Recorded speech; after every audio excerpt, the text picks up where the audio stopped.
राष्ट्रपति भवन पर पहले ही कब्जा हो चुका है, प्रधानमंत्री आवास पर कब्जा हो चुका है और आप जानते हैं कि प्रेसिडेंट का जो सेक्रेटेरिएट है वहां से संघर्ष की शुरुआत हुई थी। और जो चौथा बड़ा स्थान है संसद भवन, जहां पर तमाम बैठकें हो रही हैं, ज्यादातर तो जूम मीटिंग्स हो रही हैं, लेकिन ऑल पार्टी मीटिंग जो होगी या जो राष्ट्रपति का चुनाव 20 तारीख को होना है वो इसी संसद भवन से होना है। और सबसे बड़ी बात, स्पीकर का घर भी यहीं पर है, स्पीकर का घर भी यहीं पर है। ऐसे में जो लोगों का गुस्सा है कहीं आज फिर उबालना खा जाए और कहीं जो जनता है यहाँ की, लंका की जो धड़कती जनता है, वो कहीं आज फिर यहाँ पर चढ़ाई करने के लिए ना आ जाए। ऐसे में लोग यहाँ पर पहले से ही जो डिप्लॉयमेंट है वो यहाँ पर कर दी गई है, लेकिन कहा जा रहा है कि लोग आज पहुंचेंगे और बड़ी संख्या में पहुंचेंगे, काफी बड़ी संख्या में पहुंचेंगे, ये जानकारी मिल रही है। अभी हालांकि लोगों की यहाँ पर आने की शुरुआत नहीं हुई है, लेकिन जैसे जैसे दिन चढ़ेगा वैसे वैसे, क्योंकि देखिए यहाँ पर कम्यूट करने में बहुत दिक्कत है, एक जगह से दूसरी जगह आने जाने के लिए जो व्हीकल्स हैं वो मिलना मुश्किल हो रही है, लेकिन ये बहुत दूर है। अगर राष्ट्रपति भवन से जहाँ पर पूरा विरोध चल रहा है, जहाँ पर स्ट्रगल प्रेसिडेंट के सेक्रेटेरिएट पे चल रहा है, वहाँ से ये थोड़ा दूर है, तो ऐसे में पदयात्रा भी अगर करके लोग आते हैं तो उन्हें वक्त लग सकता है, ये समझ में आ रहा है। लेकिन पूरी बैरिकेडिंग की गई, देखिए यहाँ साइड से भी कोई ना जा पाए, ये ध्यान रखा जा रहा है। और ये पूरा एरिया अंदर भी अगर आप देखेंगे यहाँ पे उस तरफ तो एक लेक सा लग रहा है, लेकिन यहाँ पर पुलिस और फोर्सेस की तैनाती इधर भी की गई है कि साइड से भी प्रदर्शनकारी ना जा पाए। तो इनकी तरफ से 2 लेयर सिक्योरिटी सिस्टम बना दिया गया है, लेकिन ये कितना कारगर होगा ये वक्त बताएगा, क्योंकि कल का भी जो प्रदर्शन था इसी तरह से सिक्योरिटी वहाँ पर लगाई गई थी, लेकिन बैरिकेड्स लेकर लोग ही बाद में बैरिकेड हटाते हुए दिखाई दिए थे। तो ऐसे में कितनी सफलता से रोक पाते हैं लोगों को, क्या आज श्रीलंका के लोग संसद भवन पर भी चढ़ाई कर लेंगे, ये देखने वाली बात। वो विचलित करने वाली तस्वीरें थी और गुस्सा कम नहीं हुआ है लोगों का, गुस्सा कम नहीं हुआ है लोगों का, गुस्सा कम बिल्कुल नहीं हो रहा है। जिस तरह से पीएमओ ऑफिस पर कब्जा कर लिया लोगों ने, उससे लोगों का मनोबल और बढ़ता जा रहा है। लोगों का ये मानना है कि अब जनता सब कुछ हाथ में ले, क्योंकि रानिल विक्रमसिंघे पर भी लोगों को भरोसा नहीं। गोटबाया राजपक्षे ने अब तक इस्तीफा नहीं दिया है, कहा जा रहा है कि सिंगापुर जाके इस्तीफा देंगे, लेकिन इस्तीफा ना देना, कार्यकारी राष्ट्रपति चुन जाना, और वो जो विपक्ष है वो भी रानिल विक्रमसिंघे को कार्यकारी राष्ट्रपति के रूप हमारी बात हुई श्रीलंका के लोगों से, तो उन्होंने कहा हम एक दिन के लिए भी विक्रमसिंघे को राष्ट्रपति के तौर पर बर्दाश्त नहीं कर सकते। तो ये जो विरोध है, ये जो संघर्ष है, बहुत अंदर तक यहाँ पर है श्रीलंका में, और उसकी जड़ें बहुत गहरी हैं। इतनी जल्दी ये शांत नहीं होने वाला, इतनी जल्दी ये ठंडा नहीं पड़ने वाला, और उसको भी जनता को विश्वास दिलाना होगा, और जो राष्ट्रपति बनेगा भी उसको भी जनता को विश्वास दिलाना होगा। 20 तारीख को जो चुनाव होगा उसमें भी जनता को ये विश्वास दिलाना होगा। लेकिन सबसे बड़ी बात है कि गोटबाया राजपक्षे इतना सब कुछ होने के बावजूद अब तक इस्तीफे का ऐलान नहीं कर पाए हैं। स्पीकर ने कल कहा था जो जनता का दे देंगे इस्तीफा, लोगों ने जश्न भी मनाया, लेकिन अभी तक आधिकारिक तौर पर इस्तीफा उनकी तरफ से नहीं दिया गया है। गोटबाया राजपक्षे किस चीज का इंतजार कर रहे हैं? क्या वो चाहते हैं कि पूरी श्रीलंका जलती नजर आए, धधकती नजर आए? सब कुछ लग रहा पक्षी परिवार पहले भी सिर्फ अपना हित देखा था, और अभी भी ऐसा लगता है कि सिर्फ अपना हित ही देख रहे हैं, कुर्सी छोड़ने को राजी नहीं है, इस्तीफा देने को राजी नहीं है। अभी तक इंतजार है कि आधिकारिक तौर पर किसी तरफ से इस्तीफा कब दिया जाता है, इसका इंतजार वो लगातार कर रही है जनता। लेकिन हालात यहाँ बहुत खराब है। अगर समझे हम, सिंगापुर जाने की तैयारी वो कर रहे हैं, कहा जा रहा है उनकी तरफ से प्राइवेट जेट मांगा गया है, लेकिन स्पीकर हाउस से बाहर भी अब प्रदर्शनकारी आज जुट सकते हैं और संसद भवन को भी घेरने की तैयारी है।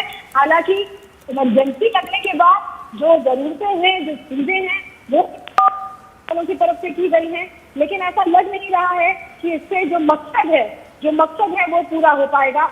इससे जो मकसद है वो पूरा हो पाएगा, क्योंकि आज एक बार फिर जो कार्यवाहक राष्ट्रपति है रानिल विक्रमसिंघे, उनके खिलाफ भी प्रदर्शन की तैयारी है। कानून व्यवस्था बहाल करना बहुत बड़ा चैलेंज यहाँ श्रीलंका में सामने आ रहा है। सामान्य स्थिति नहीं हो पा रही है। तीनों सेनाओं के जो चीफ है, डिफेंस स्टाफ, आईजीपी और कमांडर्स की एक समिति की नियुक्ति कर दी गई है विक्रमसिंघे की तरफ से, लेकिन इन समितियों के द्वारा ये कहा जा रहा है कि कानून व्यवस्था पर किसी तरह लगाम लगाई जाए, किसी तरह जो हालात बद से बदतर हो रहे हैं उन पर कहीं ना कहीं नियंत्रण किया जाए। लेकिन पीएमओ पर जिस तरह से कब्जा हुआ, उससे ये समझ में आ रहा है कि भीड़ अब उग्र हो गई है। भीड़ ने सरकारी न्यूज चैनल जो है जातिका रूपा वाहिनी, उस पर भी कब्जा किया। प्रदर्शनकारी उस चैनल में भी घुस गए। स्पीकर ने ऑल पार्टी मीटिंग बुलाई थी बुधवार शाम को, लेकिन इस मीटिंग में विपक्षी दलों ने भी रानिल विक्रमसिंघे को कार्यवाहक राष्ट्रपति स्वीकार करने से इनकार किया, उनके इस्तीफे की मांग की है। तो विपक्ष भी खिलाफ है, जनता भी खिलाफ है। ऐसे में रानिल विक्रमसिंघे के लिए इस पद को संभालना कार्यकारी राष्ट्रपति के तौर पर भी मुश्किल हो रहा है। उन्होंने आदेश जरूर दे दिया, इमरजेंसी लागू कर दी। वेस्टर्न प्रोविंस की हम बात करें, जहां पर पीएमओ दफ्तर था, वहां पर उन्होंने कर्फ्यू लगाया था जो आज सुबह 5 बजे तक था। लेकिन इन तमाम चीजों के बावजूद प्रदर्शनों का दौर नहीं थम रहा। यहाँ जरूर अभी सन्नाटा है, लेकिन कभी भी कह सकते हैं कि सड़कों पर भारी भीड़ आएगी, जनता उतर आएगी सड़कों पर, और उसके बाद इन्हें रोकना मुश्किल हो जाएगा, ये कह सकते हैं। क्योंकि कल जो तस्वीरें हमने देखी थी उससे समझ में आ रहा था कि श्रीलंका की जनता का गुस्सा, श्रीलंका की जनता का रोष इतना ज्यादा है कि उन्हें संभालना, उन्हें रोकना अब आर्मी के बस की भी बात नहीं रह रही है। और कोई राजनेता ऐसा नहीं है जिसकी अपील जनता सुने। जनता को राजनेताओं पर, सत्ताधीशों पर विश्वास नहीं रह गया है। जिम्मेदारों से सवाल जनता पूछ रही है, लेकिन जवाब देने वाला कोई नहीं है, क्योंकि गोटबाया राजपक्षे फरार हो चुके हैं। इस्तीफा अभी तक उनकी तरफ से नहीं दिया गया। पहले कहा जा रहा था 13 तारीख को इस्तीफा देने के दिन 1 बजे तक का समय दिया गया था प्रदर्शनकारियों की तरफ से। 1 बजा, शाम हुई, रात हुई, स्पीकर की तरफ से कहा गया कि गोटबाया राजपक्षे इस्तीफा देंगे। बार बार स्पीकर भरोसा दिला रहे हैं, लेकिन आधिकारिक तौर पर अभी तक इस्तीफे का ऐलान ना होना यहाँ की अस्थिरता को और ज्यादा बढ़ा रहा है। तस्वीरें हम लगातार आपको दिखा रहे हैं। अभी यहाँ पर फोर्सेस की तैनाती की गई है, 2 लेयर सिक्योरिटी सिस्टम बनाया गया है। कभी भी कहा जा रहा है कि कभी भी यहाँ पर जो प्रदर्शनकारियों का रेला है वो आ सकता है। वो तस्वीरें भी हम आपको लगातार दिखाएंगे, लेकिन अभी यहाँ पर फिलहाल चुनौतीपूर्ण हालात पूरे श्रीलंका में बने हुए हैं। कर्फ्यू लागू होने से लोगों के लिए दिक्कतें खड़ी हैं। तस्वीरें आप देख रहे हैं लगातार रिपब्लिक पर, हम आपको तस्वीर दिखाने की कोशिश कर रहे हैं। यहाँ रुक रहे हैं बहुत छोटे से ब्रेक के लिए, कहीं मत जाइए। हर तस्वीर कोलंबो श्रीलंका से आपको दिखाते रहेंगे, बने रहिए रिपब्लिक टीवी के साथ।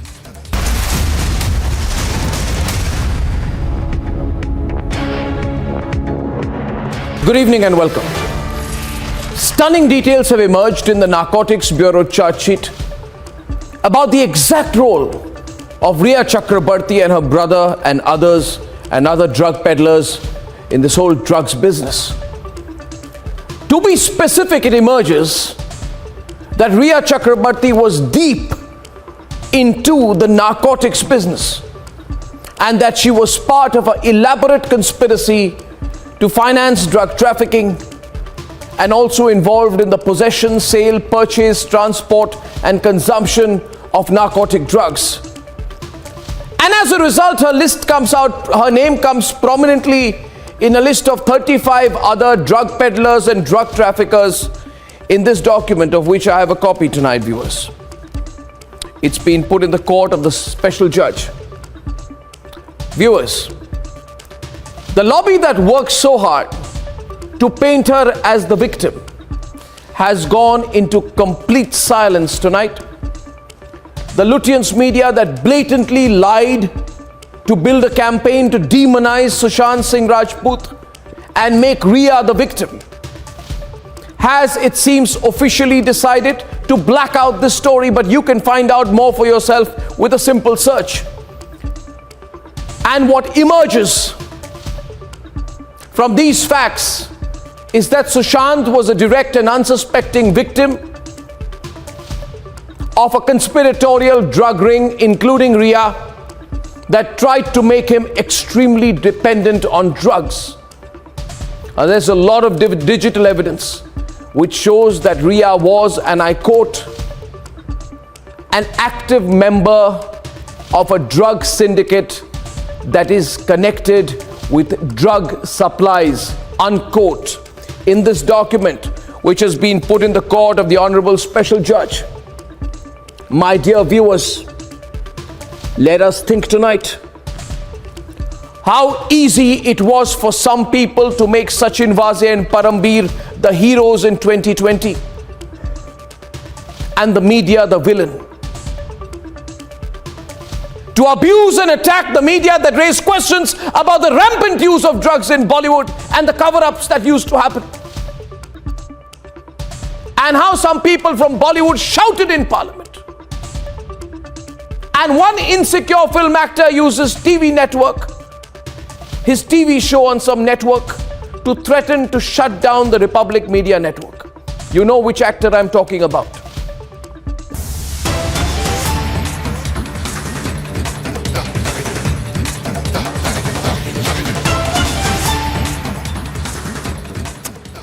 tracking all the latest on Sri Lanka crisis, well, these are the live visuals that we are getting from Sri Lanka, where the security has been beefed up as the protesters plan to take to streets today as well. Remember, the curfew has been lifted from across the country, as you can see the security has also been heightened amid widespread protests that were seen in several parts of the country yesterday. In fact, Gotabaya Rajapaksa, the president who fled to Maldives, is expected to submit his resignation today.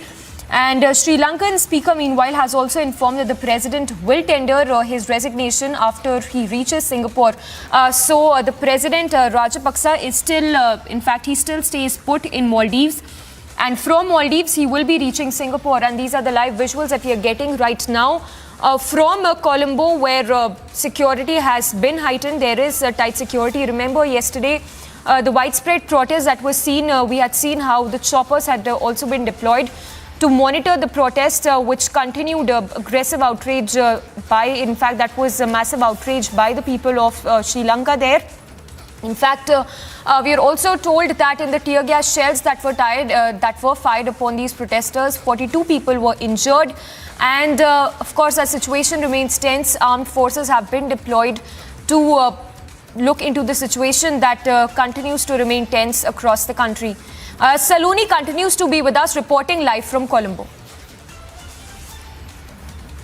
यहाँ पर भरी हुई थी, प्रदर्शनकारी आपको तस्वीरों में दिखाएं। ये जो नए बैरिकेड्स लगाए गए हैं, 2 लेयर सिक्योरिटी सिस्टम अब कर दिया गया है अनामिका। और ये वो बैरिकेड्स नहीं है जिनके नीचे व्हील्स लगे होते हैं, जिनको आप खिसका लेते हैं, हटा लेते हैं, क्योंकि कल वो बैरिकेड्स हटा दिए गए थे। ये नट्स एंड बोल्ट्स से फिक्स किए गए बैरिकेड्स हैं। आप देखिए, आप गौर से देखेंगी तो यहाँ पर जो आपातकाल लागू है, उसके बाद तमाम यहाँ पर कोशिशें की जा रही है कि प्रदर्शनकारियों को रोका जाए, क्योंकि जो तमाम संवैधानिक भवन है, या बात करें आप राष्ट्रपति भवन की बात करिए, आप प्रधानमंत्री के दफ्तर की बात करिए, प्रधानमंत्री के आवास की बात करिए, सब पर जनता का कब्जा हो चुका है। जनता यहाँ सड़कों पर उतर चुकी है और उद्घोष कर चुकी है कि वो सत्ता से दो हाथ करने को तैयार है। आप तस्वीरों में अगर देखें तो 2 लेयर सिक्योरिटी सिस्टम यहाँ पर दिखाई दे रहे हैं। यहाँ से करीब 500 मीटर की दूरी पर करीब संसद भवन है, और उससे पहले ही रोकने की तैयारी की जा रही, क्योंकि कल यहाँ पर भारी संख्या में प्रदर्शनकारी देर रात तक मौजूद रहे थे।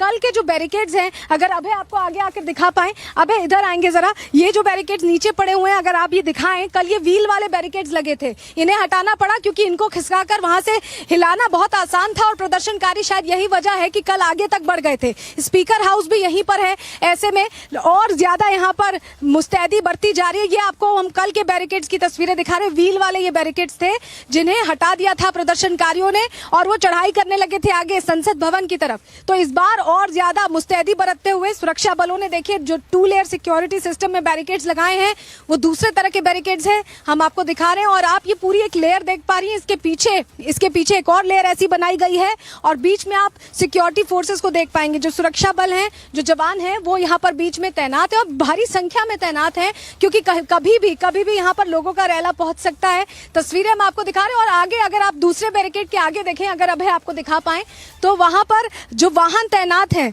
वहां पर वाटर कैनन के वाहन तैनात है, टीयर गैस की तैयारी है। कभी भी यहाँ पर अगर इस तरह की आपात स्थिति, कल जैसी पीएमओ ऑफिस जैसी स्थिति बनती है, तो सुरक्षा बल पहले ही यहाँ पर तैयारी कर चुके हैं। अब जरा राजनीतिक हालात भी समझ लेते हैं अनामिका। देखिए, अभी जो स्थिति है, गोटबाया राजपक्षे भरोसा देकर कि 13 तारीख को इस्तीफा देंगे, उन्होंने इस्तीफा नहीं दिया। विक्रम सिंघे को उन्होंने प्रभार दे दिया है।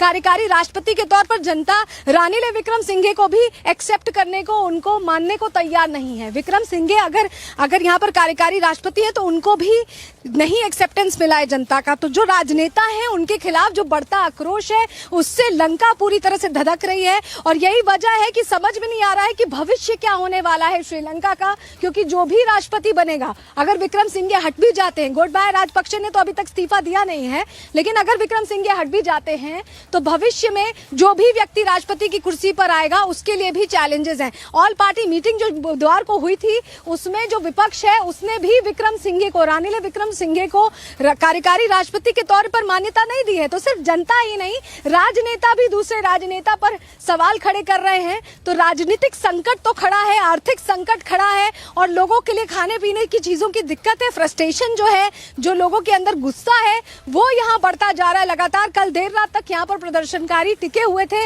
अब कभी भी कहा जा रहा है कि यहाँ प्रदर्शनकारी पहुंच सकते हैं। हालांकि ये क्योंकि राष्ट्रपति भवन से या ये कहें कि जो प्रेसिडेंट सेक्रेटेरिएट है जहां से संघर्ष की शुरुआत हुई वहां से थोड़ा दूरी पर है, ऐसे में पदयात्रा भी करेंगे तो बड़ी संख्या में सड़कों पर लोग भरे दिखाई देंगे। हालांकि बैरिकेडिंग लगाई गई है अलग अलग जगहों पर। हमें भी यहाँ पहुंचने में भारी समस्या का सामना करना पड़ा क्योंकि रोका जा रहा है, तमाम जगहों पर बैरिकेड्स लगाए गए हैं। लेकिन रिपब्लिक भारत लगातार ये कोशिश कर रहा है ग्राउंड जीरो से हर तस्वीर आपको दिखाने की, दर्शकों तक पहुंचाने की, क्योंकि ये जो हालात हैं, ये जिस तरह से परिवारवाद यहाँ पर रहा, जिस तरह से चाइना से तमाम कर्ज लिए गए, उनका भार बढ़ता गया और उसकी भरपाई नहीं कर पाए। क्योंकि कहा गया जो कर्ज लिया भी गया राजपक्षे परिवार की तरफ से, उसमें से 60% तो अपनी जेबों में भरा है राजपक्षे परिवार ने। तो ऐसे में फॉरेन रिजर्व्स पूरी तरह से ड्रेन हो गए। ये वो देश है जो फ्यूल खरीदता है जैसे भारत खरीदता है, लेकिन हमारे पास फॉरेन रिजर्व्स हैं। यहाँ पर फॉरेन रिजर्व्स का लेखा जोखा ही नहीं रखा गया। गोटबाया राजपक्षे को कुर्सी पर सिर्फ इसलिए बैठाया गया क्योंकि महिंद्रा राजपक्षे तीसरी बार राष्ट्रपति नहीं बन सकते थे। प्रावधान सिरिसेना की तरफ से, जो पूर्व राष्ट्रपति रहे, उनकी तरफ से ऐसा कर दिया गया कि सिर्फ 2 बार राष्ट्रपति एक व्यक्ति रह सकता है। तो उन्होंने अपने भाई को कुर्सी पर बैठा दिया। भाई ने जब ये देखा कि कर्ज का बोझ है तो जनता को उन्होंने थोड़ा ईज ऑफ करने के लिए यहाँ पर टैक्स में रियायत दे दी। गोटबाया राजपक्षे को ये समझ नहीं आया कि टैक्स में रियायत देकर वो फॉरेन रिजर्व को और खाली कर रहे हैं।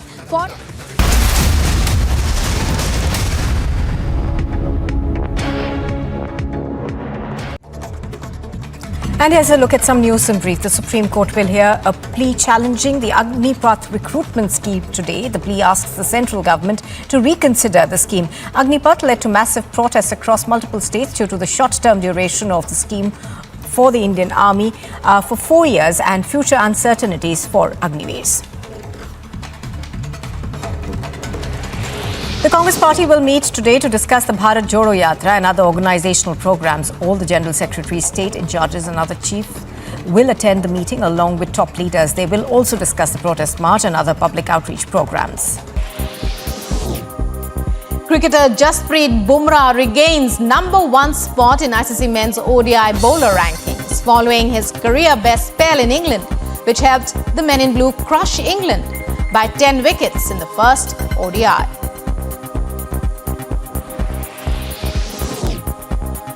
Olympic medalist PV Sindhu makes winning start to Singapore Open 2022 campaign, defeating her Belgian opponent in the first round of the women's singles. Playing on court 1, PV Sindhu won the match in 2 straight games. Germany confirms women's Euro 2022 quarterfinals berth, beating Spain in Group B game at the Brentford Community Stadium. The Germans have topped the Group B table following this win.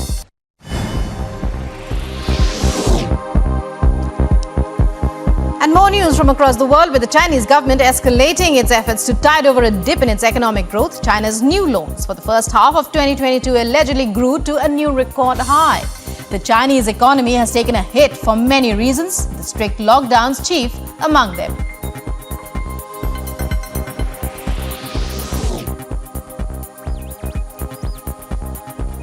China claims its foreign trade grew by 9.4% in the first half of 2022 compared to the same period the previous year. Chinese General Administration of Customs says exports grew by 13.2%, imports by 4.8%, though with a massive base effect.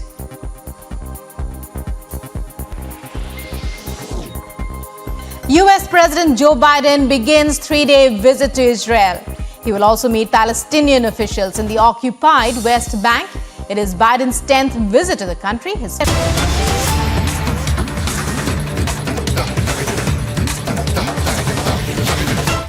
Newsbreak coming in from Karnataka, where the state expert panel report has said that eggs and meat lead to lifestyle disorders. The panel wants this in textbooks as well, and this report shall be submitted to the union government to be implemented in the national education policy. So the controversy over Karnataka expert panel report that has that has erupted over the row with respect to the meat and egg, which the panel says might lead to lifestyle disorders. In fact, the panel has said that they also want this particular part in the textbooks as well, and this report shall be submitted to the union government as well. We have Sagai reporting on that story. Sagai, if you could give us more details on this row that has erupted over the state expert panel report. See, what we get to learn is an expert committee which was revising the content of the textbooks have recommended a few things, and this particular committee of health and well-being have made a recommendation and went on to write that eggs and meat is going to lead lifestyle disorder, and they have also recommended this particular information to be implemented in national education policy. And this particular bizarre suggestion from the committee have invited a lot of criticism, especially from activists who have criticized this particular statement or this particular recommendation from these experts. If you notice, this particular committee has been headed by Dr. K. John Vijay Sagar of NIMAS in Bengaluru, and he is the person who have made these kind of recommendations. The activists who are already fighting for places where they have banned eggs are now criticizing that government is against the food habits of the people. Yes. Sagai, also, if you could briefly talk to us the responses coming in from across the political spectrum, because what we understand has triggered massive outrage as well.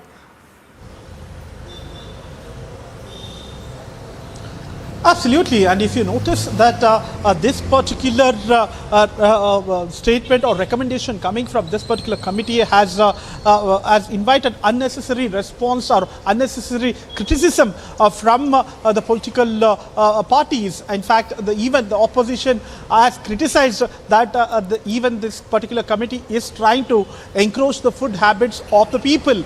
And if you notice, the recommendation clearly says that the food habits like meat and eggs is going to have a major impact, and they have mentioned that a carefully planned meal with recommended energy, moderate low fat and zero trans fat food is needed to address the overnutrition. And they have also said that such as egg flavored biscuit as well as meat are going to have a major impact and will also leads to lifestyle disorder. And these are all right, Sagai, we'll have to leave it at that. I'm sorry, I'll have to interrupt you. Slipping into a very short break. More news breaks lined up on the other side. On the other side, we'll get you the latest ground reports as monsoon wreaks havoc across the country.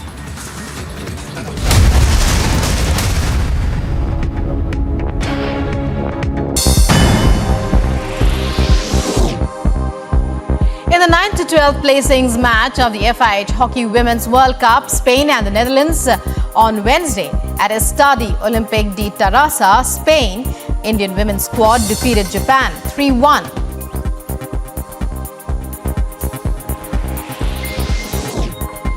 India overtakes Pakistan to reach the third position in ICC ODI team rankings following their thumping 10-wicket win over England in the first ODI at Kennington. Earlier, India were placed fourth in the rankings. Cricketer Jasprit Bumrah regains #1 spot in ICC men's ODI bowler rankings following his career best spell in England, which helped the men in blue crush England by 10 wickets in the first ODI.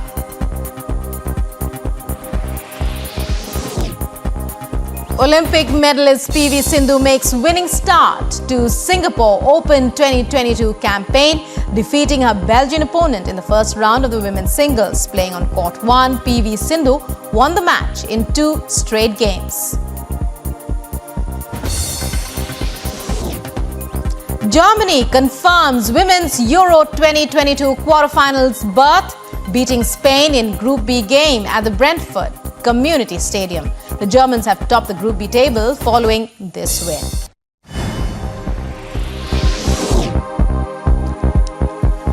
And more news from across the world, with the Chinese government escalating its efforts to tide over a dip in its economic growth. China's new loans for the first half of 2022 allegedly grew to a new record high. The Chinese economy has taken a hit for many reasons. The strict lockdown's chief among them.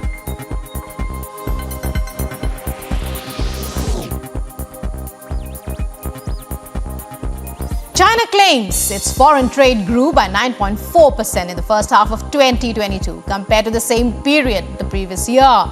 Chinese General Administration of Customs says exports grew by 13.2%, imports by 4.8%, though with a massive base effect.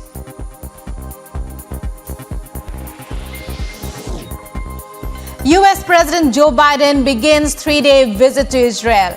He will also meet Palestinian officials in the occupied West Bank. It is Biden's 10th visit to the country. His first was in 1973, when he was a first-term US Senator from Delaware. He's met every... Top headlines this morning after Hamid Ansari threw the UPA government effectively under the bus on the ISI invite. Huge controversy breaks out. Will the Vadra Congress come clean?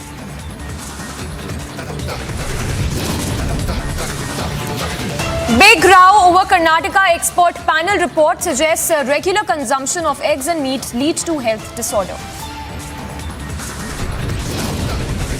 Amid widespread outrage, Sri Lankan President Rajapaksa, who had fled to Maldives, to submit his resignation today. Biggest crew on ground as Sri Lanka goes into total collapse. Republic reports from Ground Zero, Colombo, to get to real time-to-time updates. As opposition remains in denial, RSS chief speaks on population bomb. Opposition hits out at Bhagwat. Tornado wreaks havoc in Kochi. Widespread damage in 3 villages. Several houses damaged as well.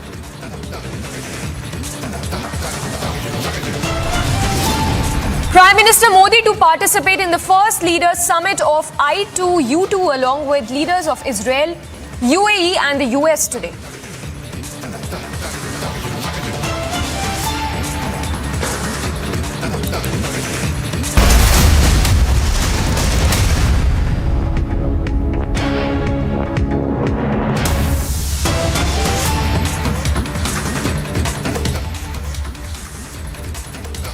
And breaking news coming in from J&K, where a suspected item was found on Jammu-Pooch highway, which has now been shut. So the latest that is coming in that the police and in fact the officials are there at this particular location where a suspected ID was found. This incident coming to light from the Pooch district of J&K. Gursimran is joining us live to give more details on that. Gursimran, if you could tell us more about this suspected ID that has been found. See, this suspected ID has been found on the Jammu-Pooch National Highway. This falls in the Domana jurisdiction of the subdivision, and pertinent to mention that entire area has now been cordoned in. See, the visuals that the Indian Army has cordoned in entire area. Now the officials of the Border Security Force too are arriving at this very spot where the ID has been detected. The Jammu and Kashmir Police along with the various intelligence agencies, they have already arrived at the spot. And I'll request Sarjeevan to show you that suspected ID which is believed to be the substance which is suspected possibly an ID. And Sarjeevan is showing you the visuals of this, that the entire area has been cordoned in. Only the official vehicles of the BSF, CRPF, Jammu and Kashmir Police and the Indian Army, they are allowed to move into this very area. And that is the spot where this suspected cylinder-shaped ID, possibly which look like, has been recovered. The officials of the Jammu and Kashmir Police that can also be seen. The officials of the bomb disposal squad are also here. They are monitoring the situation. No one is allowed to move in or out of this place, keeping in view the threat that possibly this suspected ID could place. Now the BDS of the Jammu and Kashmir Police as well as the sniper dogs, they are here at the spot, and now the entire area is also being searched out because the Indian Army don't want to rule out any kind of possibility, and that's why the sniper dogs too have been called into these operations. These sniper dogs are are carrying out searches in the entire area. There are jammers that have been put in place also. So the Indian Army and the security forces don't want to take any kind of risk, and that's why entire area, this stretch of almost 200 meters that has been vacated. The locals, they have been stopped there only. No one is allowed to move out of that place, so that they are at a distance, at a safer distance from this suspected IEDs. And now the BDS squad is analyzing the nature of this suspected substance, suspected item that has been found on the area that is very near to the Jammu-Poonch National Highway. The traffic that leads from this place to Jammu-Poonch National Highway has been suspended with the immediate effect when this suspected object was found on the roadside. And since then, these entire operations are going on. The BDS has now reached the spot, and in a short while they will be analyzing this substance. Yes. All right, Gursimran, of course, is continuing to bring us updates. Now, Gursimran, this is a very important part of the road that connects Jammu and Kashmir. So give us details about how soon are we expecting this stretch to be cleared? See, it is highly possible that within an hour from now, the entire operations will be completed, be it if they have to destroy this suspected ID using the controlled explosion, or they have to take it from this very place to some other place so that it can be detonated at an earliest. We are told that within an hour from now, the police and the security forces are trying to ensure that the traffic is resumed on this very vital place, because it's not only about the area being connected to the Jammu-Poonch National Highway, but this place, this has the forward deployment of the Indian Army as well as the border security force. And since the time the traffic has been halted, the movement of the security forces too have been halted. And this is strategically very important road that leads to the international border. And that's why no chance is being taken by the security forces. That's why there is a visible deployment of the forces on ground, and as well as the traffic has been halted, keeping in view the sensitivity of the area. Very near to this place is a vital installation of the security forces, and that's why nothing is being left to chance. I'll request Sarjeevan to keep showing you the visuals of this suspected IED that has been recovered, and now the entire area has been cordoned in. Yes. Right, so Gursimran bringing us details of how the bomb disposal spot is at this place to look at the suspected IED. Now, this object, of course, was found earlier this morning on the Jammu-Poonch National Highway. And as Gursimran was pointing out, this is an important road that links Jammu and Kashmir. And in that sense, the bomb disposal squad is there. And we are given to understand that security has been heightened also around this road. Gursimran, thank you for joining us.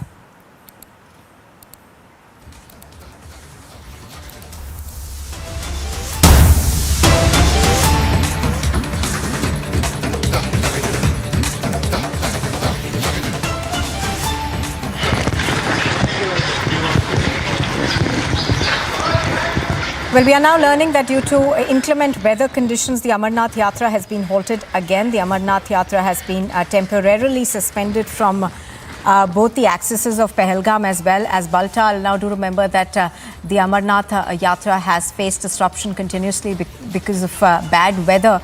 We have, of course, seen various disruptions take place for a while now. So the latest that we are getting is that it has been suspended yet again. This is from both the accesses of Pahalgam as well as Baltal that the Amarnath Yatra has been suspended. Bad weather, of course, has been hitting the Yatra for a while now. There was earlier a cloudburst which led to a landslide in one of the camps as well.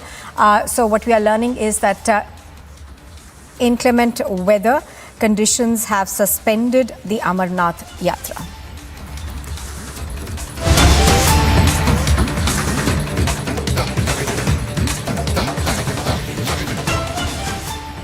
Well, we are continuing to get you updates from what's happening on the Poonch highway. Those are pictures of the bomb squad, which is trying to look at the IED, suspected IED rather, that has been found at the location. I think Gursimran is still tracking the developments over there. Gursimran, take us through what's happening.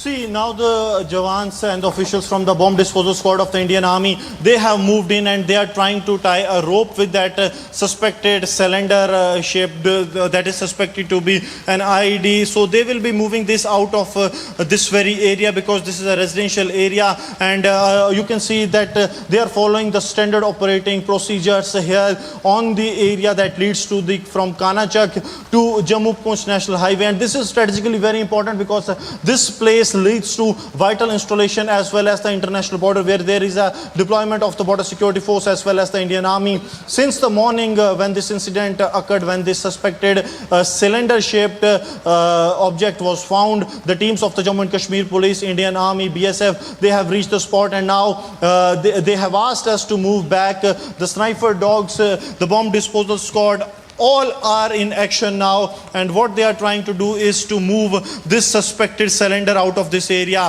What it seems as of now, that they won't be detonating it here. It will be moved to a separate locations.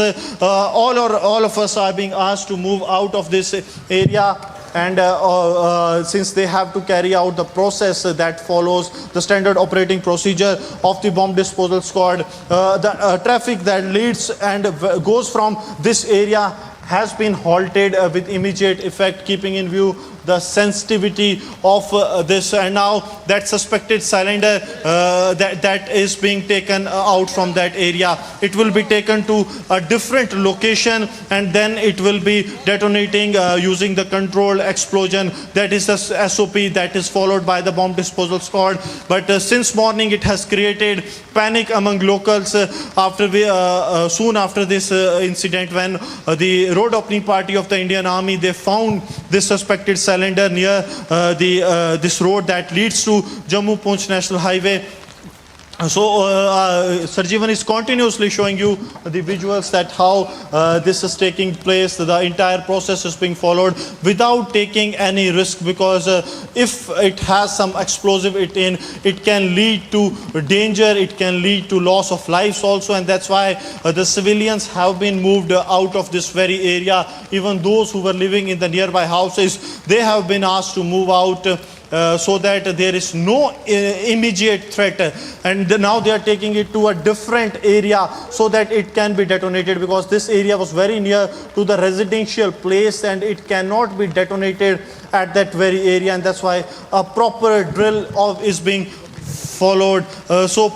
Now what we are getting to know from the defense forces, that this will be detonated here only, but at some distance where there is no residential place, so that there is no loss in case of explosion that takes place. So a challenge for the forces for sure, but now what they are trying to do is they are trying to ensure that there is no collateral damage. So the entire protocol is being followed here.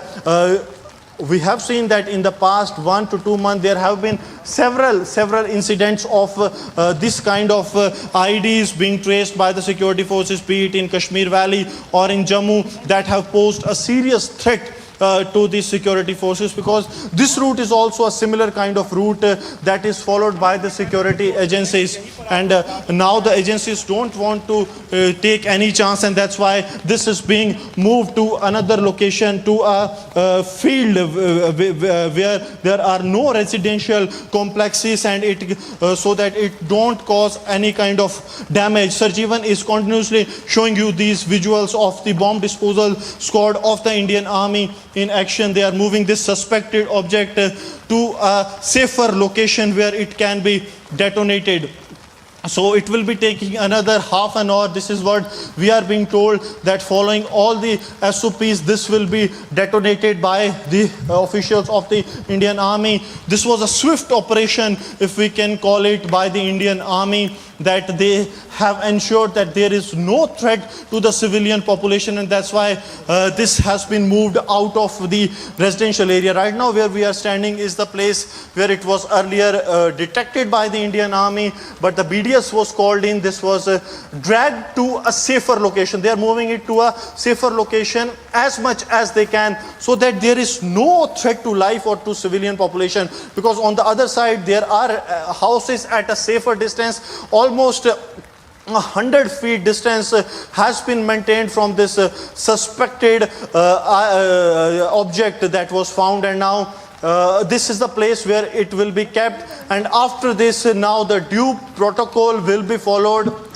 of detonating it. It will take another half an hour time. We are being told by the officials here that it will be taking this much of time, and then it will be detonated. So you can say that a major tragedy has been averted, what it seems as of now, because had it been an IED, we don't know as of now what kind of explosive is inside this, but what it seems with the actions of the bomb disposal squad, that this is something, this has some explosive, and that's why it has been moved to the safer area from the residential areas, and the process will follow in a short while, where the officials, more officials from the bomb disposal squad will be arriving. Yes. All right, Gursimran, as you are continuing to bring us visuals of how the bomb disposal squad is at work, give us a sense of, how long this could take, because we understand that this is a very key route and a key area in the Jammu-Poonch highway. Yes, this is very important area, and this is not important keeping in view that this connects to the Jammu-Poonch National Highway, but also that this is a strategically very important area, as the Indian Army and the Border Security Force, they regularly use this area not only to move, but also this leads to the international border with the Pakistan, which always remains a sensitive area, and that's why there is an imminent threat to these areas.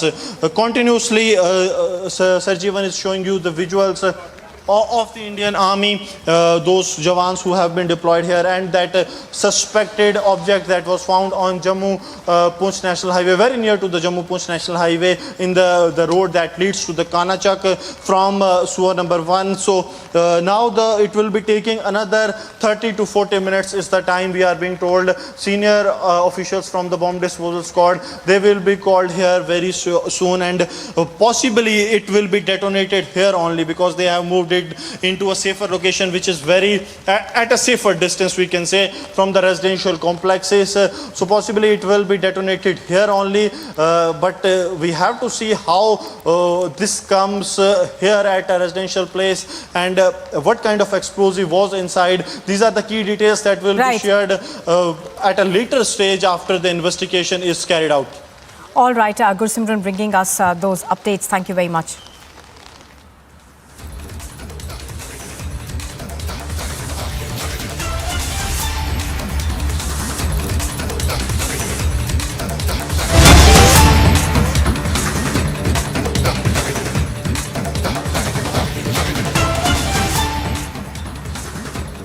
Well, we are cutting across to latest news that we are getting from the Maldives on the crisis in the Sri Lanka. We are learning that a private jet has landed in the Maldives to take out the Sri Lankan president who is holed up in the Maldives. Do remember that the Sri Lankan President Gotabaya Rajapaksa had fled to the Maldives. In particular, he was in Malé since yesterday, and he was, of course, waiting for a private aircraft to take him out of Malé. So what we are hearing now from our sources is that the private jet has now landed in Malé to take out the Sri Lankan President Gotabaya Rajapaksa as well as his wife out of the Maldives.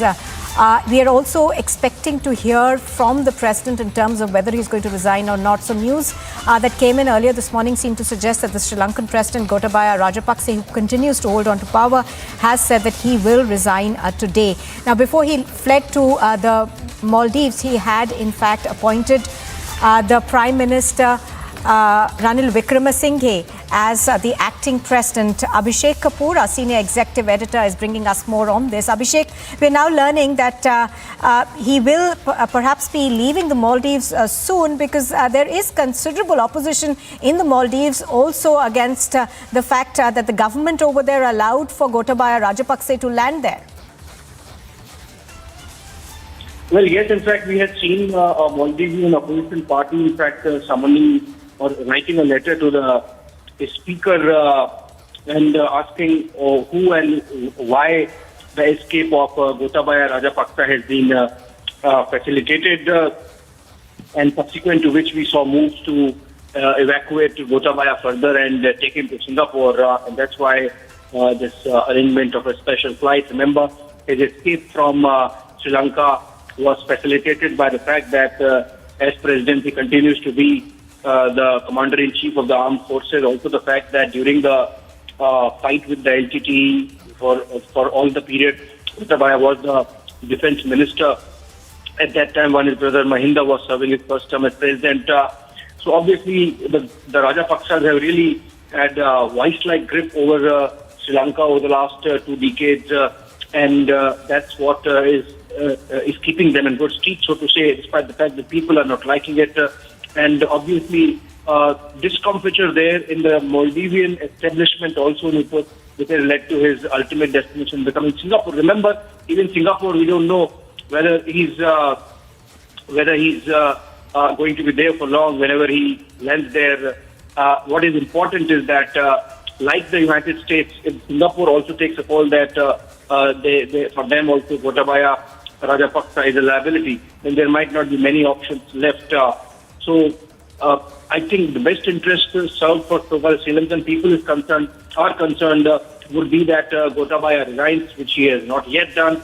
We don't know whether he's waiting till July 20th, because remember, as I was mentioning earlier, ultimately his party is in majority in parliament. So if the parliament has to take a collective call of leadership of the next president, then whether this would be an all-party government or whether someone from opposition who is not discredited or not diminished by the present crisis, the possibility of that opposition leader becoming a president depends on the MPs of the Rajapaksa party, the SLFP, agreeing to it. So it's still a little complicated, but the fact of the matter is that there is a private jet now, which is in Maldives, in Malé, and the aim is to evacuate Gotabaya Rajapaksa from Maldives to Singapore. But as I said, it's still not clear whether Singapore would host Gotabaya for any period of time.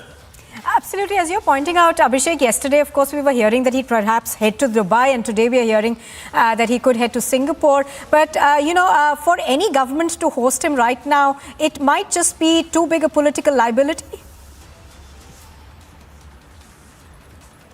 Absolutely. Because no government would want to be seen to be standing with a discredited leader, a discredited clan, a discredited family, when the people are out there on the streets protesting for months together. So obviously, it's still unclear whether Gotabaya, though the jet has been arranged, whether he has managed to get a word from the Singapore establishment. Remember, it's not just about someone getting a week offhand. In this situation, it would be a call taken at the highest level of the government. So whether Singapore has agreed to host him immediately just to avoid a crisis, spill over into Maldives, because remember there are tough positions that have been taken by political parties in Maldives. Essentially, this was facilitated by President Soli and Speaker Nasheed, given the fact that they have engaged with the Rajapaksas earlier, and there is a mutual friendship perhaps that existed, which has led to Gotabaya making Maldives his first port of call. But obviously, since the situation is not very favorable there on the ground with political parties, he has to move out. Singapore, it will have to be seen for how long they can put someone as discredited as Gotabaya Rajapaksa. Now, Abhishek, we've been hearing from, the time that this crisis actually came to a head last weekend, where we saw these protesters storm the presidential palace, that he will resign. But, day after day, we keep hearing that. And do you think perhaps the reason that he's not resigning so far is because he does still now at least enjoy, essentially the powers that head of state has with him? So in that sense, he enjoys... All right. He in that sense, he enjoys the power of not being prosecuted. Abhishek Kapoor, thank you for joining us. For the moment, so what we are hearing right now is that Gotabaya Rajapaksa is still in the Maldives.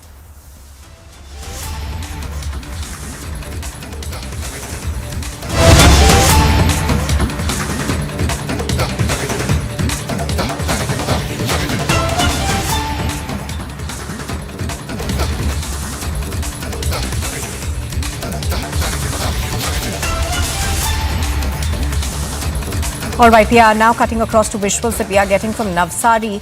Do remember that there has been a red alert issued for Navsari. NDRF has in fact reached the spot for rescue operations. Navsari, of course, has been seen incessant rains as well as warnings of flash floods that have been coming in. So the NDRF as well as the SDRF, which have been actively evacuating people from across flooded areas, have already reached the spot at Navsari. Pictures you see on your screen are of rivers breaking their banks now. Priyanka is reporting on this. She gets us more details. Yes, Priyanka, tell us how bad the situation is. And we are also learning that the NDRF is already at the spot. Well, yes, that's right, Nupur. There have been multiple teams of the NDRF that have been mobilized even over the last night as well in the southern parts of Gujarat, especially the districts that you've just named. That is of Navsari, Valsad, Vapi, Surat and all these places as well, where there are more and more low-lying areas where there has been very heavy rainfall that has been reported over the past 1 week as well. And that is why evacuation drills had also been carried out by the NDRF, where they had evacuated thousands of people from low-lying villages. But even then, that was not enough, since there has been a lot of incessant rain and a flood situation that has been created in the southern parts of Gujarat. In fact, we have been seeing these kind of pictures from across the country, but specifically now in Gujarat as well, in the southern parts of Vapi, where there are more and more NDRF teams that are being mobilized to make sure that the rescue operations are also being carried out, because as you also mentioned, there is a lot of infrastructure damage as well that has been reported from several pockets of Gujarat, and that is why the NDRF is making sure that there is no untoward incident and no loss of civilian life is also reported. But as of now, unfortunately, at least 42 people have lost their lives over the past 2 weeks in the flood situation across the state of Gujarat. And of course, we are keeping a track of the situation from the Chief Minister's office as well, since they are tracking the ground level realities and the NDRF deployment and other deployment of teams that might be required over the next 48 hours, since there is a warning of very heavy to heavy rainfall that has been sent out by the IMD in the southern parts of the state. All right, Priyanka bringing us that update. Thank you. As viewers can see on the screen, we are seeing monsoon fury being reported across Gujarat.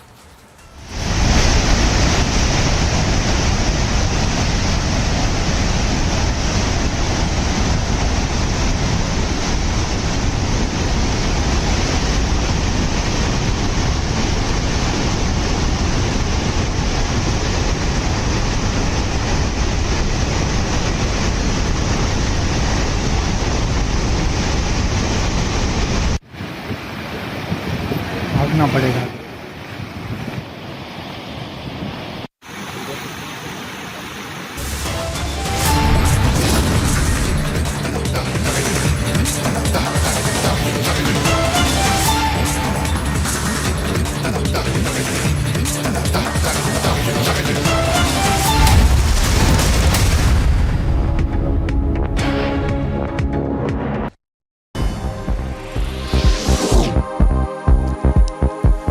And more news from across the world, with the Chinese government escalating its efforts to tide over a dip in its economic growth. China's new loans for the first half of 2022 allegedly grew to a new record high.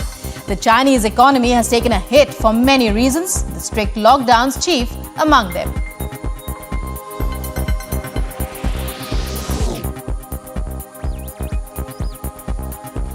China claims its foreign trade grew by 9.4% in the first half of 2022 compared to the same period the previous year.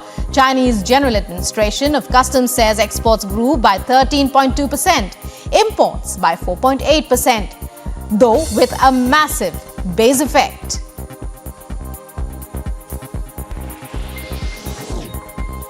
US President Joe Biden begins three-day visit to Israel. He will also meet Palestinian officials in the occupied West Bank. It is Biden's 10th visit to the country. His first was in 1973, when he was a first-term US Senator from Delaware. He's met every Israeli Prime Minister since. Iranian authorities arrest internationally renowned filmmaker Jafar Panahi, the third Iranian director to be locked up this way as the government escalates its crackdown on the country's cinema industry.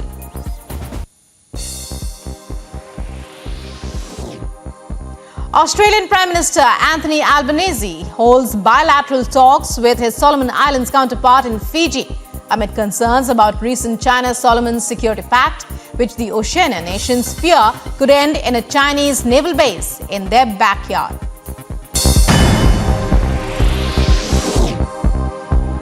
In the 9 to 12 placings match of the FIH Hockey Women's World Cup, Spain and the Netherlands on Wednesday at Estadio Olympic de Tarrasa, Spain, Indian women's squad defeated Japan 3-1.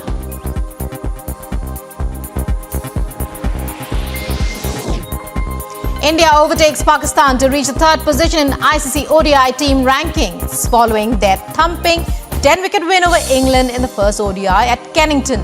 Earlier, India were placed fourth in the rankings.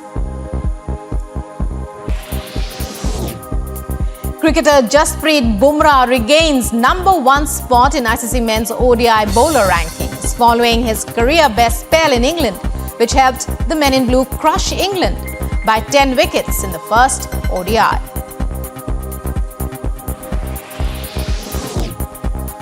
Olympic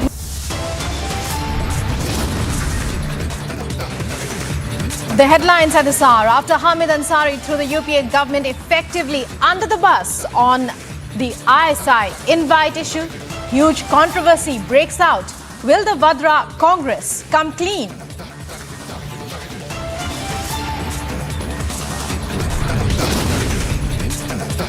Big row over Karnataka expert panel report suggests regular consumption of eggs and meat lead to health disorder.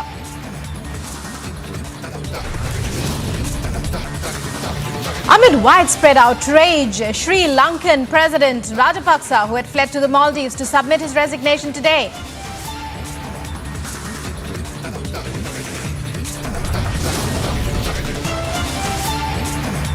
As Sri Lanka goes into total collapse, biggest crew, biggest team as the country goes into total collapse. Republic reports from Ground Zero, Colombo, to get to real-time updates.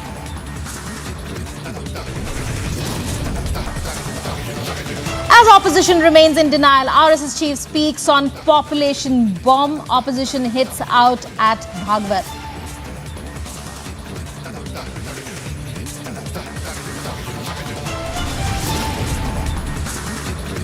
Tornado wreaks havoc in Kochi. Widespread damage in 3 villages, several houses damaged.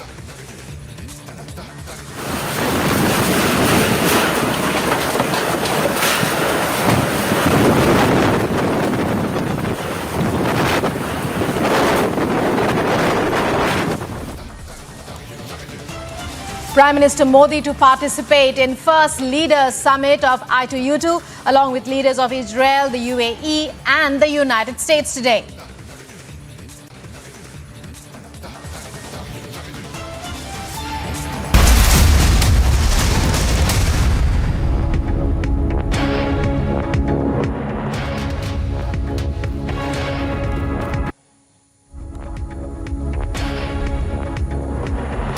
You're watching Live and Breaking on Republic. Breaking news coming in now. Suspicious item found on Jammu-Poonch National Highway in Domana area. Traffic suspended on Jammu-Poonch National Highway. Police have been rushed to the spot. Gursimran, another incident of a suspicious object being found kept on the highway. Gursimran, what can you tell us about this latest incident? Is there a pattern here that security forces are seeing? Yes, there is a pattern to it, and now the operations are on to detonate this device using the controlled explosion. So clearly it means that it was having some of the explosives within this cylinder, possibly some IED or some explosive being fitted inside this cylinder, and it was placed on the roadside. This is very important road. This is a strategically important road that leads to the international border as well as the line of control in the Akhnur area, and there is a regular movement, even almost almost on minute basis. There is a movement of the security forces, be it the BSF, Indian Army or the Jammu and Kashmir Police, through this route. This not only connects to the Jammu-Poonch highway, but is strategically very important, and that's why now the excavators have been called in to dig a place where this will be detonated using the controlled explosion. I'll request Sarjeevan to show you that red cylinder, the suspected object that was detected by the road opening party of the Indian Army today early morning, after which the entire area was cordoned in. The operations were launched, and now the operations are in the final stage. We are told that in a 10 to 15 minutes time from now on, this suspected object will be detonated using the controlled explosion. So Indian Army has averted a major tragedy here in the area that falls under the subdivision Domana and the road that leads to the Kanachak area. These operations will continue.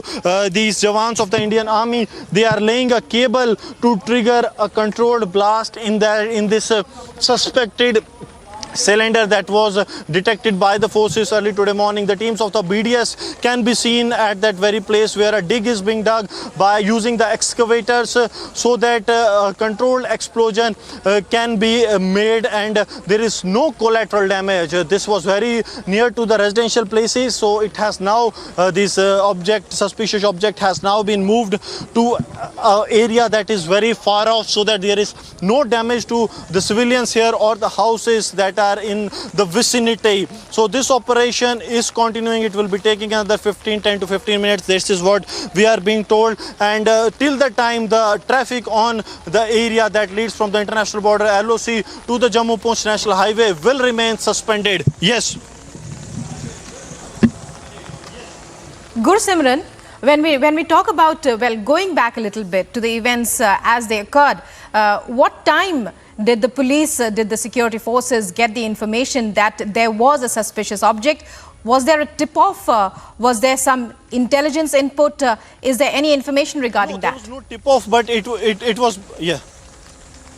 See, there was no tip-off, but the road opening party of the Indian Army, they noticed a suspected movement, a suspected object near the roadside, after which the other officials were called in, and then the entire area was cordoned in. This was at around 8:30 to 9 in the morning when this incident was reported, and soon after that we saw how the things have been going on. The entire area was cordoned in, and important to mention that this is the same Kanachak area where the Pakistani drone had dropped 3 IEDs last month, 3 IEDs weighing 9, which were set with the timer and were very near these IEDs. They were fitted with the timer and were dropped almost 3 to 4 kilometers deep inside the Indian territory. So this area has always been prone to the nefarious designs of the Pakistan, and that's why the forces at very first they sounded an alert, stopped the traffic. The civilians were moved out of the vicinity of this area so that there is no collateral damage, because the nefarious designs of the Pakistan can never be ruled out at a place which is very near to the international border, because when it comes to the Kanachak, the entire area of the Kanachak police jurisdictions fall within 5 kilometers of aerial distance of the Pakistan. So any possibility of Pakistan playing its role in carrying out a terror strike or planning something very nefarious cannot be ruled out, and that's why you can see a visible deployment of the forces on ground to detonate this red cylinder, which is suspected to have explosive within.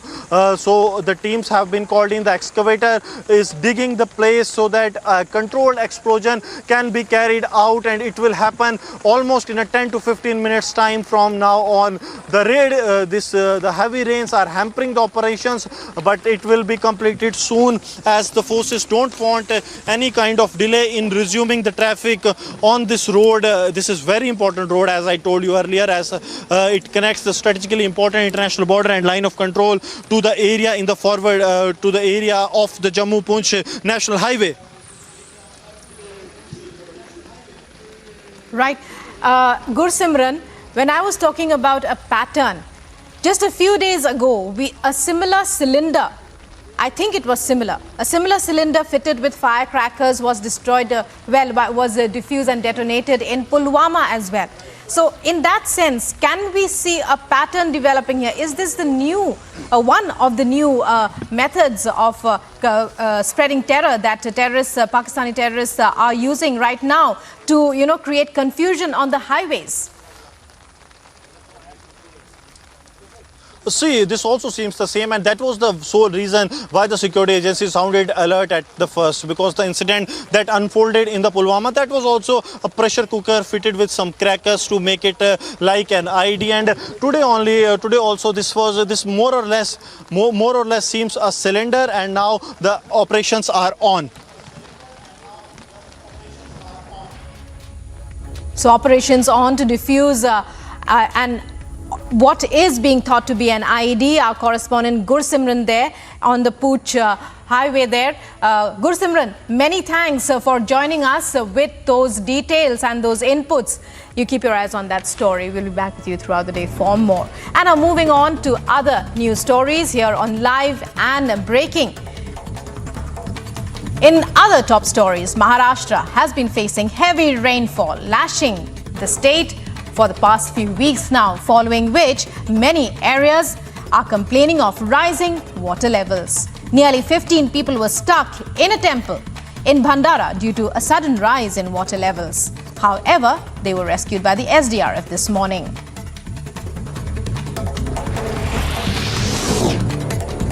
Gusty winds on Wednesday lasted for 10 minutes, creating havoc in 3 villages in the suburbs of Kochi. As many as 44 houses damaged, 2 homes were destroyed after the uprooted trees fell on them. However, no casualties have been reported.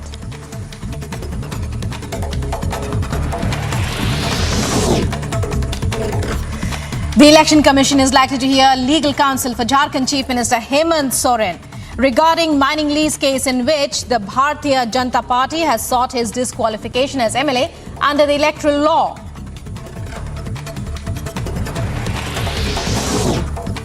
In a highly Naxal-affected Aurangabad district, police have recovered the 3rd major consignment of explosives for the 3rd day in a special operation being carried out against the Naxals with the help of CRPF, Cobra Battalion, SSB and STF.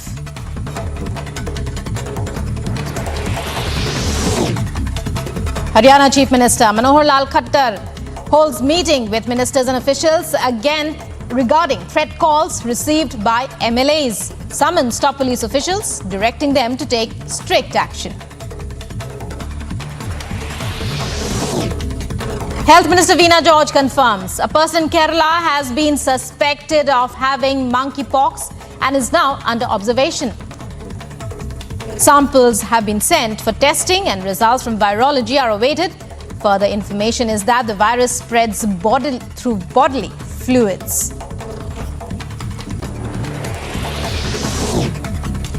Prime Minister Narendra Modi, along with leaders of Israel, the United Arab Emirates and the United States, to attend first of I2U2 summit virtually. Agenda to mobilize private sector capital and modernize infrastructure. In a shocking incident, Aam Aadmi Party MLA Rajinder Pal Kaur Chinna opposes police team when they come out to carry out search operations in Ludhiana. The MLA of Ludhiana South, Chinna, questioned ACP about information prior to the search operation.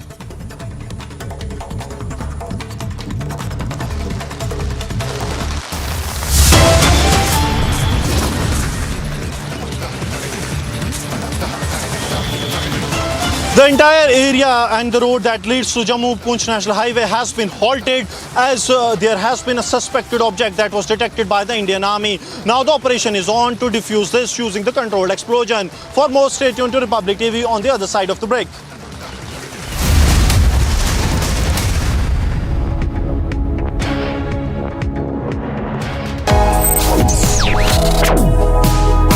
Reading allows us to become familiar with ourselves. We don't read, we won't know what is knowledge. I just find it very interesting to know people's lives, how they went through certain situations, how they dealt with things. So wherever you want to go in life, if you read books along those lines, then that would really help you in growing. Reading could mean a million different things to every individual. What does it mean to you? Visit readindia.info to find out more. The Telangana Chief Minister K. Chandrasekhar Rao reviewed the flood situation as the Indian Met Department issued an alert. He held marathon meetings and reviews with every department and issued instructions to contain flood-related damages. On his instructions, officials are shifting people from flood-affected areas to safer zones.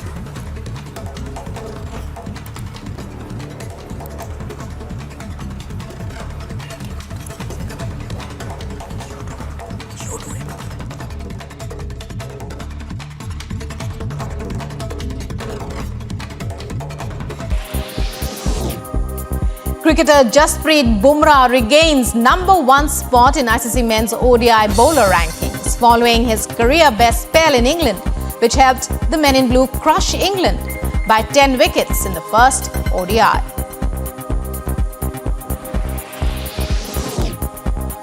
Olympic medalist PV Sindhu makes winning start to Singapore Open 2022 campaign, defeating her Belgian opponent in the first round of the women's singles. Playing on court 1, PV Sindhu won the match in 2 straight games. Germany confirms women's Euro 2022 quarterfinals berth, beating Spain in Group B game at the Brentford Community Stadium. The Germans have topped the Group B table following this win.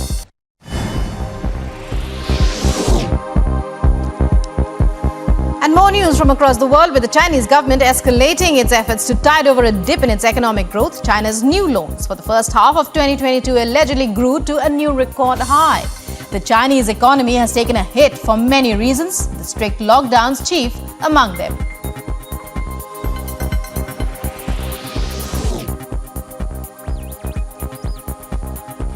China claims its foreign trade grew by 9.4% in the first half of 2022 compared to the same.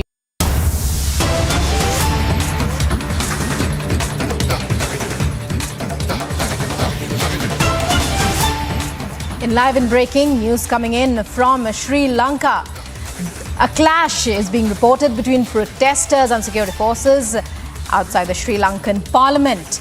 Protesters attacked the forces with batons. 2 security personnel have been seriously injured. 36 protesters have been admitted to hospital. 2 boxes of tear gas canisters are missing.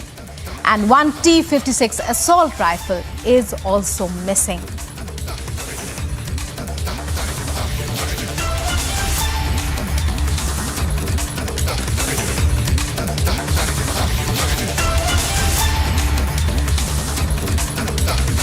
Abhishek joining us for more details. Abhishek, when we talk about the latest developments, it appears somehow that the tension is escalating after weeks and months of such patient protests and such peaceful protests. Since yesterday, events have been developing dramatically.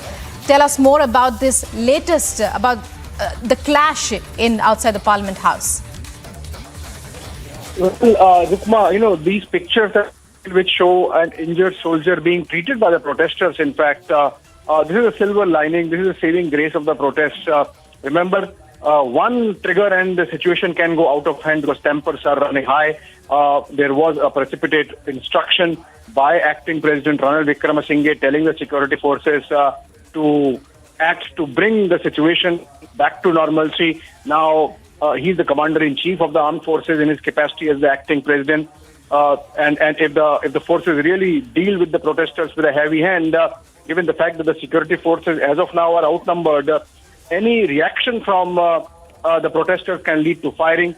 And you can imagine with these kind of numbers and the general state of chaos prevailing on the streets, it can lead to absolutely unwanted consequences. So these pictures coming in of a soldier being treated by the protesters clearly show that there is still some window left for both the sides to really pull back and let calm prevail so that the entire focus can be on salvaging the economic mess that the island nation is in.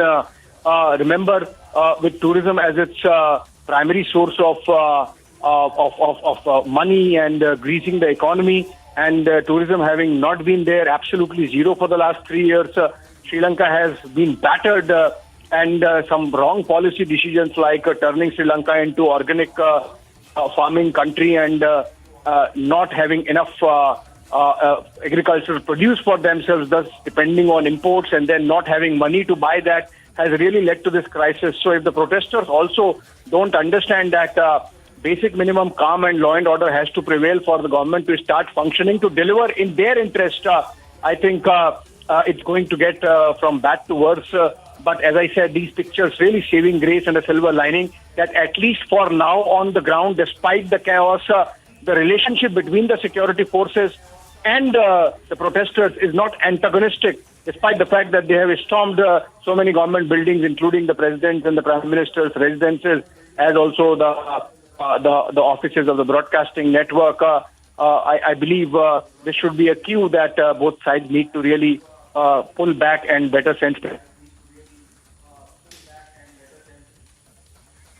Many thanks, Abhishek, for that analysis, for that review of all that's happening in Sri Lanka. Even as we speak, meanwhile, the wait continues for President Gotabaya Rajapaksa's resignation. And, let's take a look at more details from our reporter on the ground, Saloni.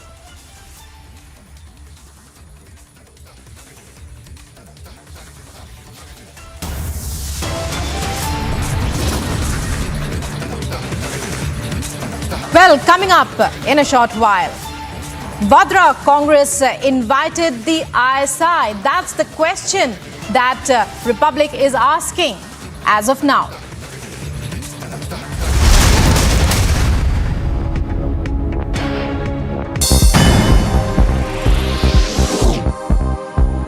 In the 9 to 12 placings match of the FIH Hockey Women's World Cup, Spain and the Netherlands on Wednesday at Estadio Olympic de Tarrasa, Spain, Indian women's squad defeated Japan 3-1.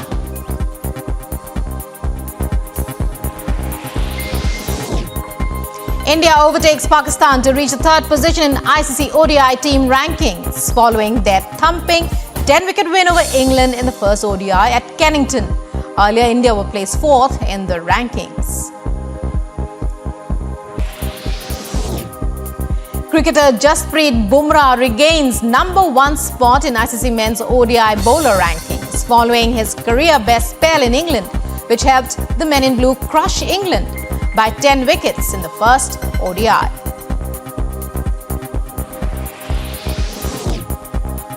Olympic medalist PV Sindhu makes winning start to Singapore Open 2022 campaign, defeating her Belgian opponent in the first round of the women's singles. Playing on court 1, PV Sindhu won the match in 2 straight games. Germany confirms women's Euro 2022 quarterfinals berth, beating Spain in Group B game at the Brentford Community Stadium. The Germans have topped the Group B table following this win.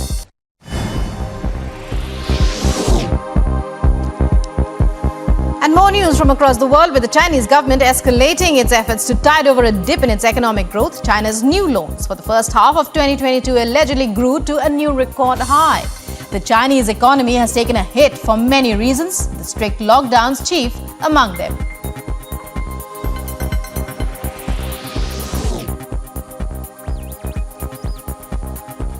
China claims its foreign trade grew by 9.4% in the first half of 2022 compared to the same period the previous year.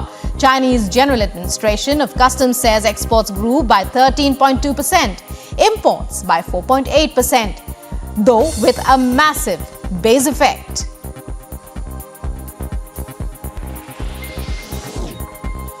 US President Joe Biden begins 3-day visit to Israel. He will also meet Palestinian officials in the occupied West Bank. It is Biden's 10th visit to the country. His first was in 1973, when he was a first-term U.S. Senator from Delaware. He's met every Israeli Prime Minister since. Iranian authorities arrest internationally renowned filmmaker Jafar Panahi, the third Iranian director to be locked up this way as the government escalates its crackdown on the country's cinema industry.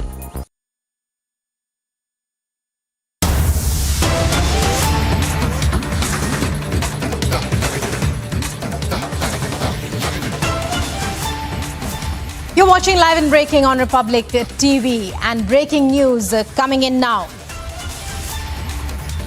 Now, Hanuman Chalisa face-off in Uttar Pradesh. Ayodhya Saint Mahant Raju says will cite Hanuman Chalisa. A face-off over the Hanuman Chalisa in Uttar Pradesh. Ayodhya Saint responds to Namaz in Mall video, Namaz in Lulu Mall episode update that we're bringing you on Republic. Mahant Raju Das of Ayodhya gave a statement: if prayers are not stopped, we will recite Hanuman Chalisa there. Lulu mall Asia का सबसे बड़ा mall है और जिस प्रकार से वहाँ पर 80% मुसलमान को ही उन्होंने रखा है, लेकिन 20% जो है हिंदू लड़कियों जो रखा है, एक भी मुस्लिम लड़की को नहीं रखा है, हिंदू लड़की को रखा है। इसमें और भी मामले हैं। दूसरा, जिस प्रकार से मॉल में कल नमाज पढ़ा गया, बड़ी संख्या में लोग एकत्रित होके, अगर ऐसा चलता रहा तो हम वहां पहुंचकर हनुमान चालीसा का पाठ करेंगे, उसको कोई नहीं रोक पाएगा। And in a major development from Republic Bharat, as an impact of Republic Bharat's coverage of news, Jharkhand government has reduced the number of Urdu schools from 8 to 4 in Jamtara district. A report. In a major development after Republic Bharat impact, Jharkhand government has reduced the number of Urdu schools from 8 to 4 in the Jamtara district. The Jharkhand government issued a statement as well on the matter. Now the number of Urdu schools in Jamtara has been reduced from 8 to 4. As per reports, the 4 removed schools were initially primary schools. They were later turned into Urdu schools. This comes after weekly offs in several government-run primary schools in Muslim-dominated areas of Jharkhand's Jamtara district was changed from Sunday to Friday, allegedly due to pressure from local residents. कर दिए, रविवार को जो है ना हम लोग अब बंद रखेंगे और शुक्रवार को स्कूल चालू रखेंगे। उर्दू का जो हम मामला था, देखिए ये हम मिटा दिए। अब यहाँ सरकारी कैलेंडर में छुट्टी जो है वो रविवार को है, लेकिन मुस्लिम बहुल इलाकों में जो सरकारी स्कूल है वहाँ जबरन छुट्टी फ्राइडे को कराई जा रही है और शिक्षा मंत्री का ये कहना कि उन्हें इस बात की जानकारी नहीं। Pressure from local residents prompted the state government to order a probe into the matter. Bureau Report, Republic TV.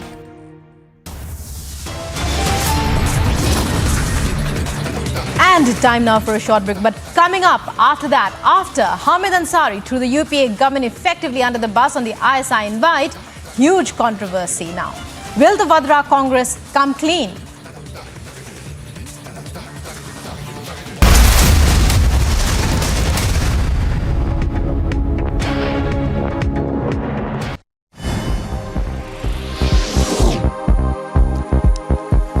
And more news from across the world, with the Chinese government escalating its efforts to tide over a dip in its economic growth. China's new loans for the first half of 2022 allegedly grew to a new record high. The Chinese economy has taken a hit for many reasons, the strict lockdowns chief among them.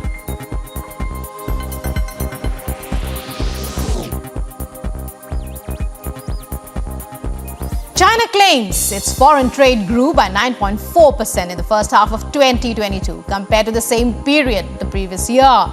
Chinese General Administration of Customs says exports grew by 13.2%, imports by 4.8%, though with a massive base effect.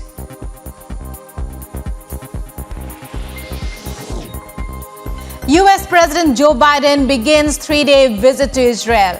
He will also meet Palestinian officials in the occupied West Bank. It is Biden's 10th visit to the country. His first was in 1973, when he was a first-term US Senator from Delaware. He's met every Israeli Prime Minister since. Iranian authorities arrest internationally renowned filmmaker Jafar Panahi, the third Iranian director to be locked up this way as the government escalates its crackdown on the country's cinema industry.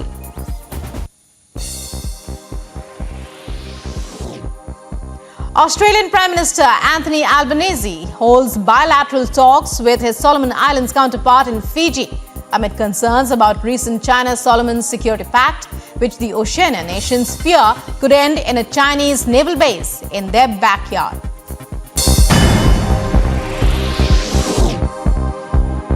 9 to 12 placings match of the FIH Hockey Women's World Cup, Spain and the Netherlands on Wednesday at Estadio Olympic de Tarrasa, Spain. Indian women's squad defeated Japan 3-1.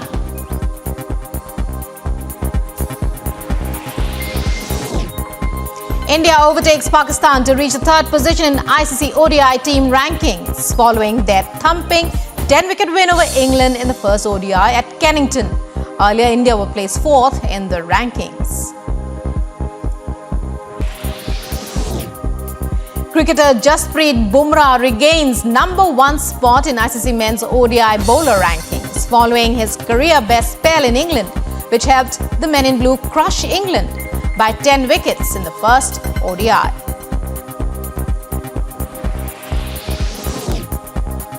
Olympic medalist PV Sindhu makes winning start to Singapore Open 2022.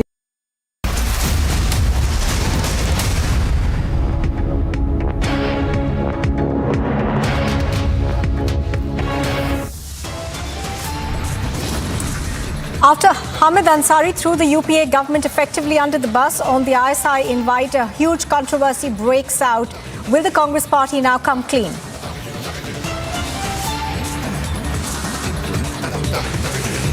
There's a big row with the Karnataka expert panel. Report suggests regular consumption of eggs and meat leads to health disorders.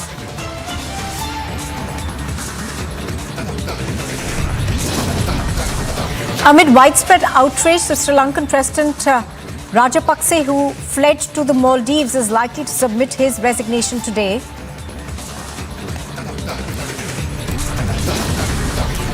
As Sri Lanka goes into total collapse, Republic TV reports from ground zero.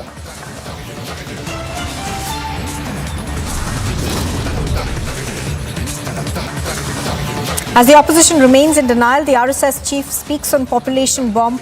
Opposition hits out at Bhagwat.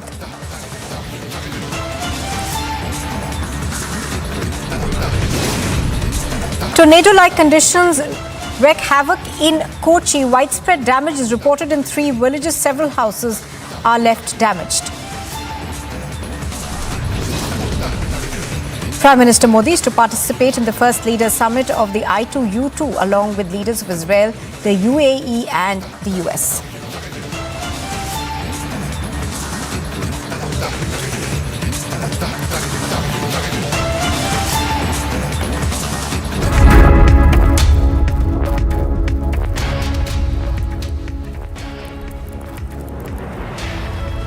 Good afternoon and welcome. You are watching live and breaking on Republic TV, and we are beginning with an update that we are getting on the namaz controversy around the Lulu Mall. Now we are getting a reaction of Mahant Raju Das of Ayodhya, who's given a statement. He said that if prayers are not stopped, then we will recite the Hanuman Chalisa there as well. So this is a comment that is coming in from Raju Das. Raju Das, of course, has accused the mall of giving employment to about 80% people of one religion and 20% people to women of other religions. So that's a major controversy that is brewing over the Lulu Mall that's opened in Lucknow.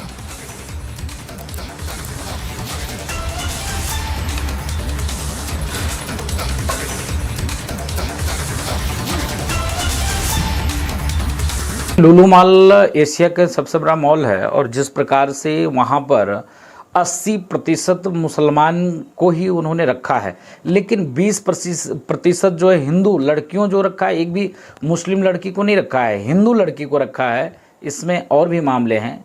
दूसरा, जिस प्रकार से mall में कल नमाज पढ़ा गया, बड़ी संख्या में लोग एकत्रित होके, अगर ऐसा चलता रहा तो हम वहां पहुंचकर हनुमान चालीसा का पाठ करेंगे, उसको कोई नहीं रोक पाएगा।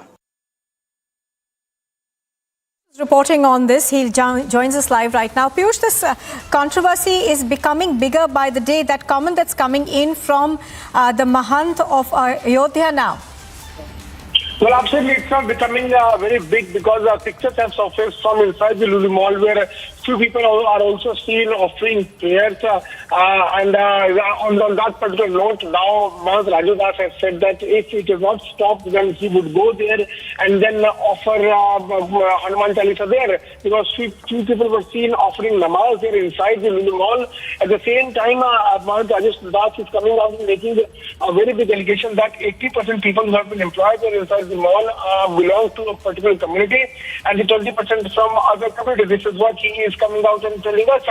That's a very big allegation coming in. We'll have to wait and watch how the other outfits are going to react on this, but this is certainly becoming a very big controversy. That is also in the state of Uttar Pradesh and also in capital of Uttar Pradesh, in Lucknow, where the biggest ever mall, the mall is being also told to us that it's the biggest ever mall which has been opened in the country, where there are around 300 national and international brands inside this very mall. And soon after the inauguration of this mall, now this mall has come into the controversy. Remember that the Chief Minister Yogi Adityanath, along with a few ministers from his cabinet, they were the one who had inaugurated this mall. Few ministers from his cabinet were also present while this mall was being inaugurated. But now this mall has come into controversy, where the pictures first faced of few people offering namaz inside the mall, after which few Hindu outfits protested to that. Now Maha Rajapaksa is coming out and saying that if it is not stopped, then he would go and offer Hanuman Chalisa inside the mall. In fact, what we are also given to understand is that he has made a very big allegation. 80% people who have been employed inside the mall belong to a particular religion. That is a very big comment coming in, big allegation coming in from Maha Rajapaksa. We'll have to wait and watch how the government, in fact, is going to react, because the pictures those have surfaced from inside the mall when people were seen offering namaz have somewhere urged a few political outfits.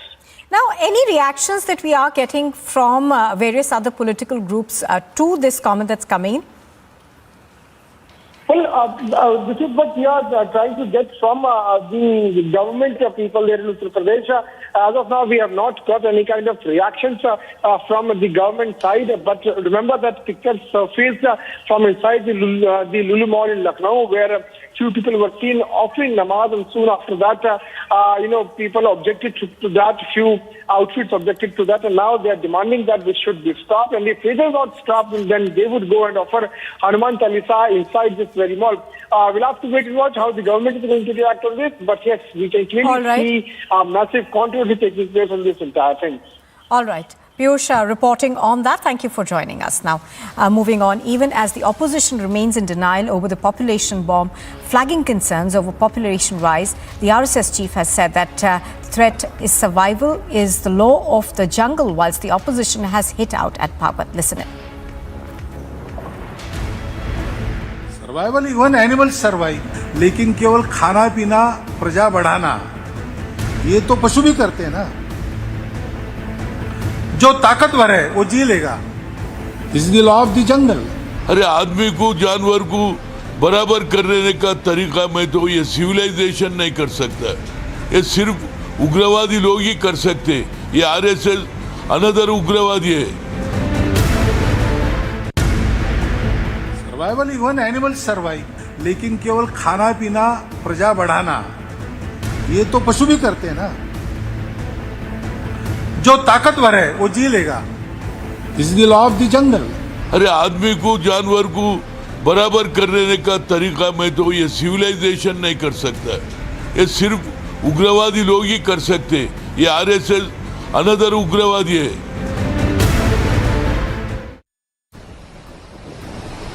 As monsoon wreaks havoc in Maharashtra, water bodies are overflowing in several parts of the state.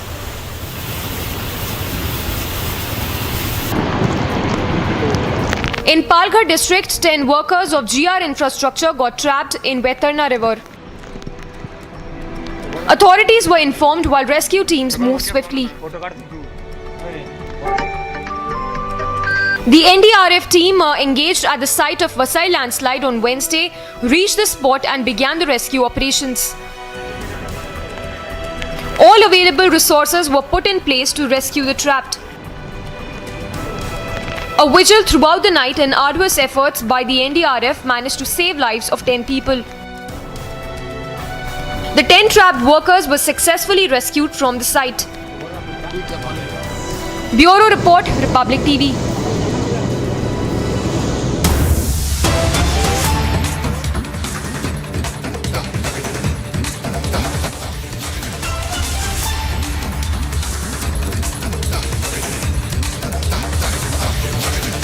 Well, reports suggest that there has been a clash between protesters and security forces outside the Sri Lankan parliament. Now, we are given to understand that protesters attacked forces with batons. 2 security personnel have been seriously injured.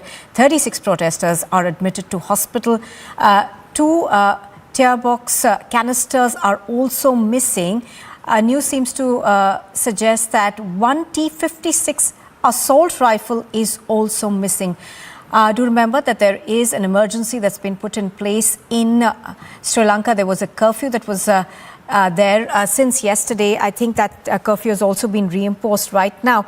But even as the Sri Lankan armed forces try to get the situation across the country, particularly in Colombo, under control, reports now seem to suggest that there has been violence and there has been a clash reported between protesters and security forces outside the Sri Lankan parliament. Protesters, we are told, attacked the forces with batons. 2 security personnel have been seriously injured in this clash. Now, 36 protesters are also so far admitted to the hospital. Now, this news comes even as there are reports to suggest that Gotabaya Rajapaksa, the Sri Lankan president, may finally resign today. He's, of course, still in the Maldives. Earlier, of course, we were getting information that seemed to suggest that a private jet has been arranged for him finally, and he could be making his way out of the Maldives. Now, the situation within Colombo, of course, still continues to remain tense. There are clashes now that have been reported between the protesters and security personnel.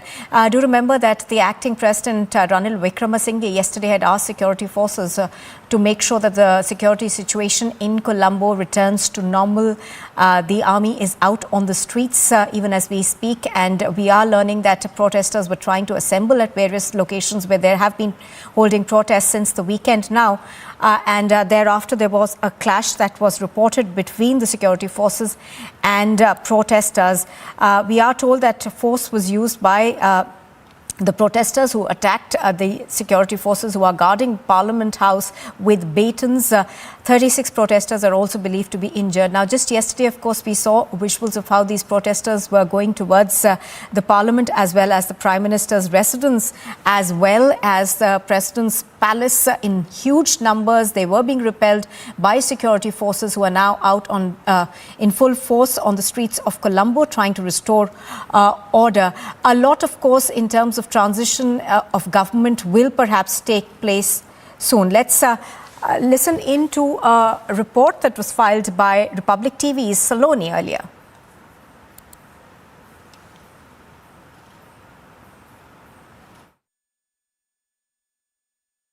क्योंकि हालात तनावपूर्ण ही बने हुए हैं। Ground zero पर लगातार हम मौजूद हैं, तस्वीर आप तक पहुंचा रहे हैं। ये जो जगह आप देख रही हैं, दरअसल ये संसद भवन है और संसद भवन में देर रात कल देखा गया कि यहाँ पर भरी हुई थी, प्रदर्शनकारी यहाँ पहुंचे हुए।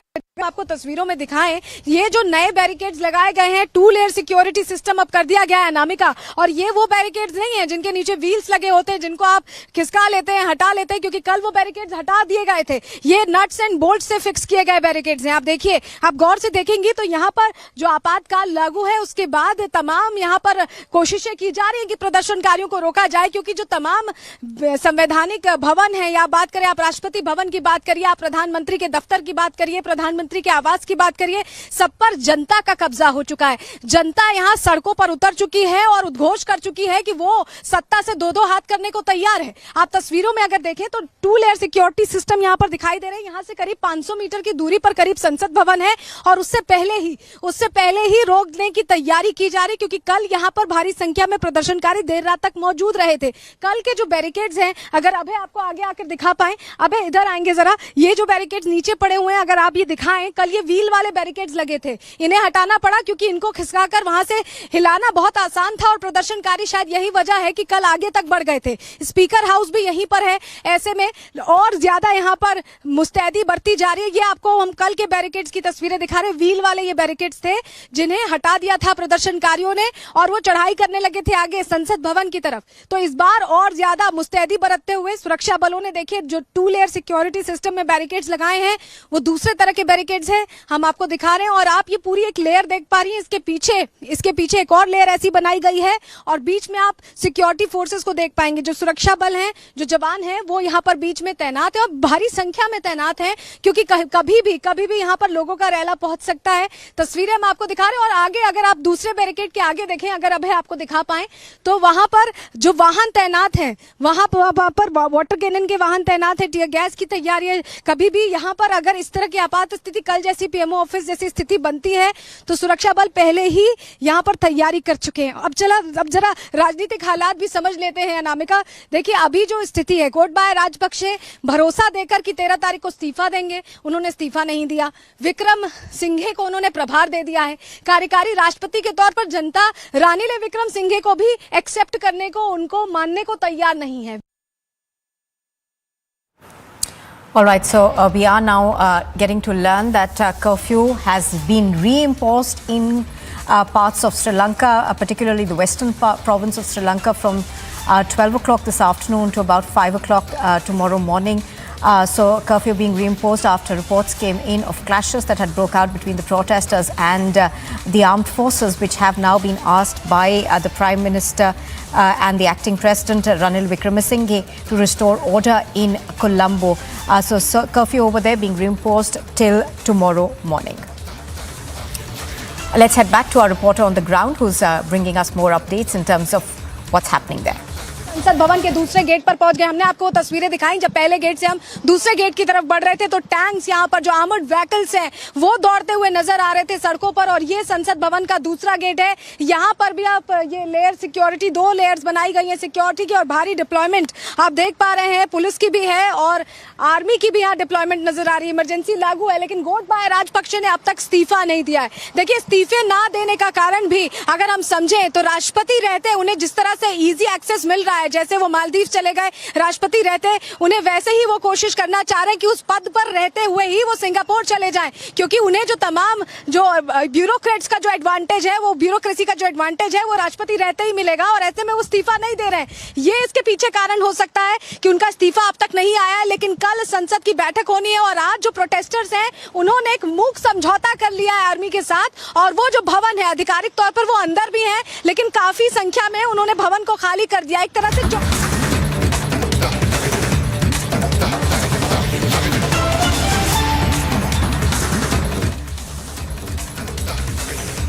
And news is coming in. The Old News co-founder Mohammed Zubair has been sent to 14 days of judicial custody after he appeared before the Hathras court in 2 cases that have been registered against him in the district in 2018.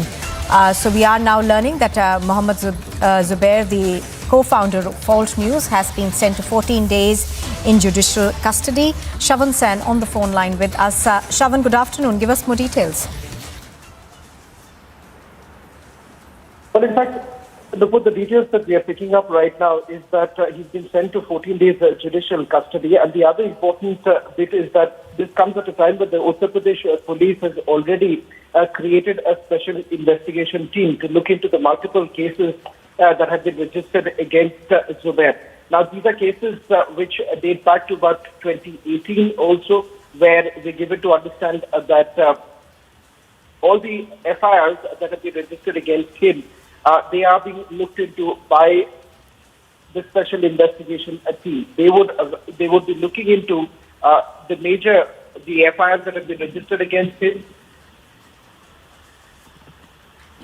Well, we seem to be running into some audio trouble with Shravan over there. But Shravan, if you can hear us, we are given to understand that he is now being sent to judicial custody in the Hathras case. These are 2 cases that have been filed against him in 2018. Shravan, are you there with us?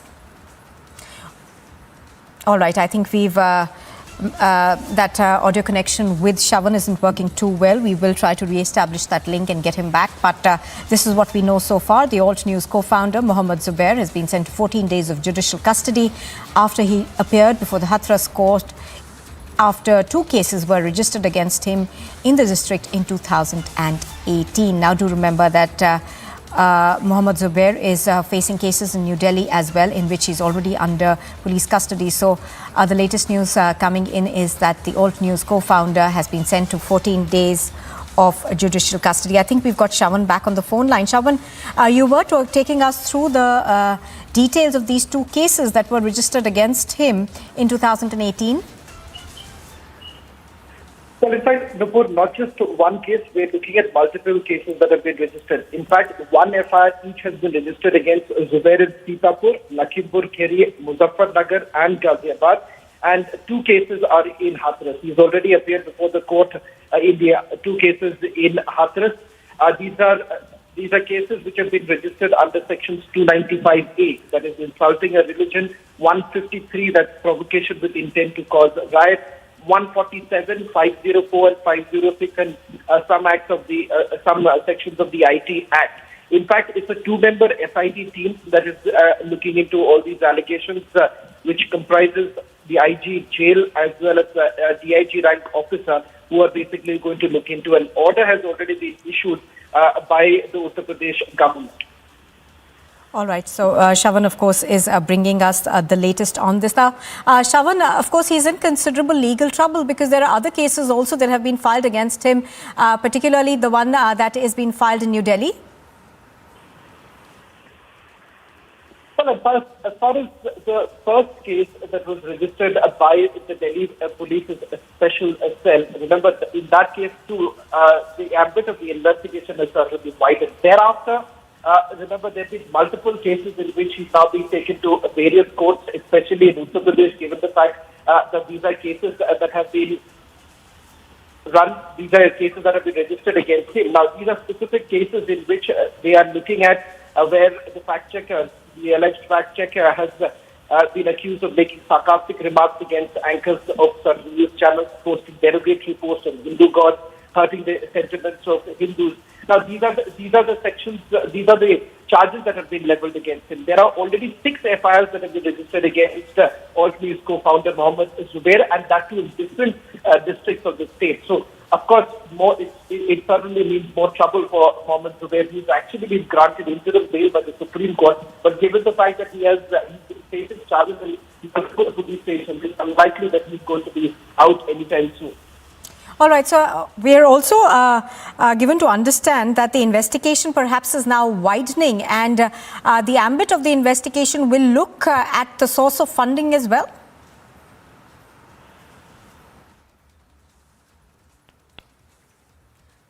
I don't think we've got Shavan Sen with us right now. We're going to try and reconnect that connection and go back to Shavan in just a bit. But here's the latest that we are getting at this point in time. We are learning that there is more trouble for the Alt News co-founder Mohammed Zubair, who's been sent to 14 days of judicial custody after he appeared before the Hathras case in 2 cases that were registered against him in the district in 2018. So he's been sent to judicial custody in those 2 particular cases.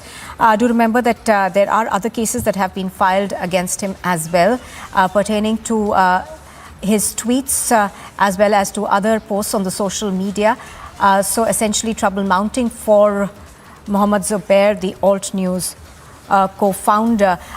There are, of course, other cases that are also lodged against Mohammed Zubair. There's one particular one that is in Delhi. That one, of course, is against a tweet and his social media post that he made in 2018 as well. So Mohammed Zubair sent to 2 weeks of judicial custody in the Hathras case. Those are 2 cases, of course, that have been filed in Hathras. There are several cases that have been filed against Mohammed Zubair. 2 of them, of course, are the ones that we are talking about right now. But apart from that, do remember the UPSIT has also been formed to probe cases against Mohammed Zubair. So trouble mounting for the Alt News co-founder. He's been sent to 14 days in judicial custody. Now, the Uttar Pradesh police, of course, has found an SIT to probe cases against the fact-checker Mohammad Zubair. The development came on the day, of course, do remember that the Supreme Court had extended the interim bail to him in a case that was registered against him in Sitarpur in Uttar Pradesh. So that was a separate case, of course. Today, these two cases that we are talking about are the ones that were filed in Hathras against him. Well, Niranjan Narayan-Swamy also joins me live from our Mumbai newsroom on this. So, Niranjan, in a sense, trouble mounting for Mohammad Zubair? Well, that's correct, Nupur. For the last few weeks, he's tried really hard. He's gone, from one court to the other, trying to seek relief. And he has got relief from the Supreme Court in one case, but there are several other cases against him. And now there is another breaking news update that the Uttar Pradesh government has formed an STF or a special task force to look into the different cases around Zubair. Now, this is a very big development, and the logic of the Uttar Pradesh government and Yogi Adityanath is that they believe that he's a serial offender. They've called him a serial offender even while arguing for his custody. The Solicitor General for the centre and even the lawyers, the prosecution has argued that it's not the first time that he's tweeted something which is controversial. They claim that there is much more than meets the eye. As far as the funding is concerned, the entire focus has now come on the funding of Zubair, and they want to look deeper into the funding, and that is why they feel that they want to keep him in custody. They have some of the documents. Now, there are multi-level investigations going on in the case of Zubair.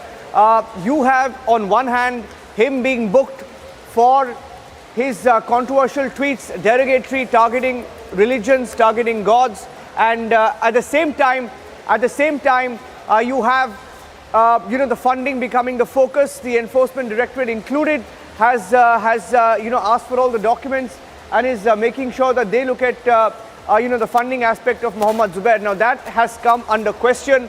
They've taken all the details. In fact, the ED has asked for the details. Even though they don't have an official case filed, they are looking into the details. But on the face of it, in court, the argument has been that Alt News and Zubair have got funding from different agencies, different sources, different countries, and some of the countries being looked at very closely from the Middle East, including Pakistan and Syria, UAE, and Saudi Arabia. Now, these are some of the details, and I think the funding now becomes the complete focus in the case. Back to you for now. All right. So those are the details that we are getting right now. So the Alt News co-founder has been sent to 14 days in judicial custody. Now, Zubair was presented in court in a case that was registered against him under Section 153A, that's promoting enmity between different groups on the ground of race or religion, 295A, 298, as well as Section 67 of the IT Act. The court, of course, has now sent him to 2 weeks of judicial custody. Now, the Uttar Pradesh government has also constituted a special investigation team that will be probing 6 cases that have been lodged against the Alt News co-founder Mohammad Zubair. These 6 cases, of course, have been lodged in different locations in Uttar Pradesh. These are Sitapur, Lakhimpur Kheri, Ghaziabad, Muzaffarnagar and Hathras. Earlier, of course, the Supreme Court had extended the interim bail to Zubair till further orders in another case that was lodged against him.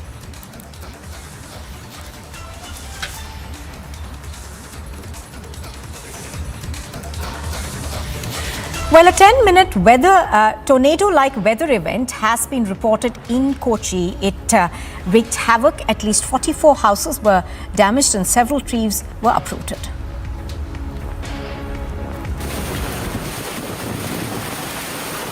Strong winds followed by heavy rains battered many parts of Kochi on Wednesday. Gusty winds that lasted for 10 minutes wrought havoc in 3 villages in the suburbs of Kochi. Widespread damage was reported in Kottamangalam, Kothamangalam and Trikariyur villages of Kochi. While as many as 44 houses were damaged and large-scale crops were also damaged, no casualty was reported.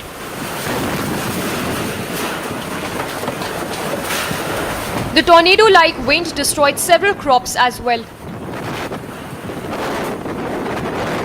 In another dramatic CCTV footage accessed, a man on bike had an electric pole fell very close to him. Bureau Report, Republic TV. You are watching Republic TV. This is live and breaking, and a lot more coming up next, including after Hamid Ansari threw the UPA government effectively under the bus on the ISI invite, a huge controversy now breaks out. And Prime Minister Modi is to participate in the First Leaders Summit of I2U2 along with leaders of Israel, the UAE and the US.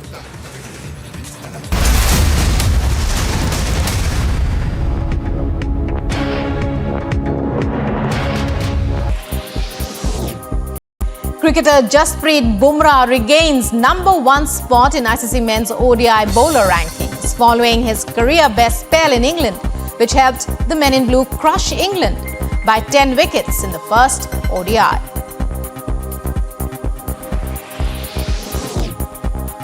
Olympic medalist PV Sindhu makes winning start to Singapore Open 2022 campaign, defeating her Belgian opponent in the first round of the women's singles. Playing on court 1, PV Sindhu won the match in 2 straight games. Germany confirms women's Euro 2022 quarterfinals berth, beating Spain in Group B game at the Brentford Community Stadium. The Germans have topped the Group B table following this win.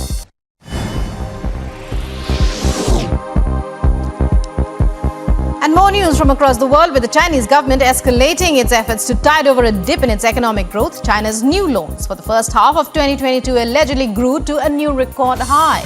The Chinese economy has taken a hit for many reasons, the strict lockdowns chief among them.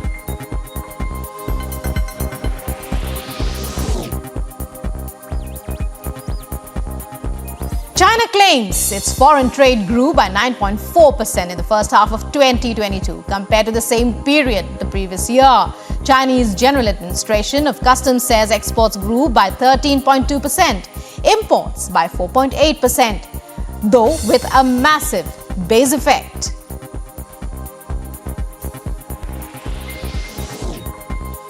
US President Joe Biden begins 3-day visit to Israel. He will also meet Palestinian officials in the occupied West Bank. It is Biden's 10th visit to the country. His first was in 1973, when he was a first-term US Senator from Delaware. He's met every Israeli Prime Minister since. Iranian authorities arrest internationally renowned filmmaker Jafar Panahi, the third Iranian director to be locked up this way as the government escalates its crackdown on the country's cinema industry.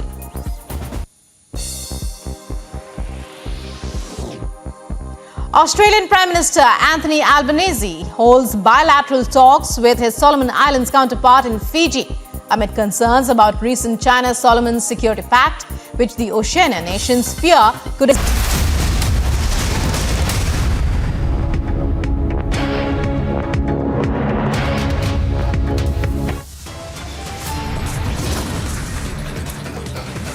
Headlines this afternoon after Hamid Ansari threw the UPA government effectively under the bus on the ISI invite. Huge controversy breaks out. Will the Vadra Congress come clean? Big row over Karnataka expert panel report suggests regular consumption of eggs and meat lead to health disorders. Amid widespread outrage, Sri Lankan President Rajapaksa, who had fled to Maldives to submit his resignation today.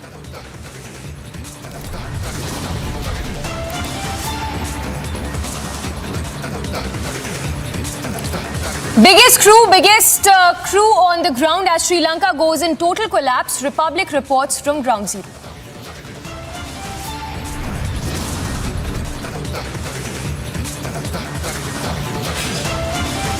As opposition remains in denial, RSS chief speaks on population bomb. Opposition hits out at Bhagwat.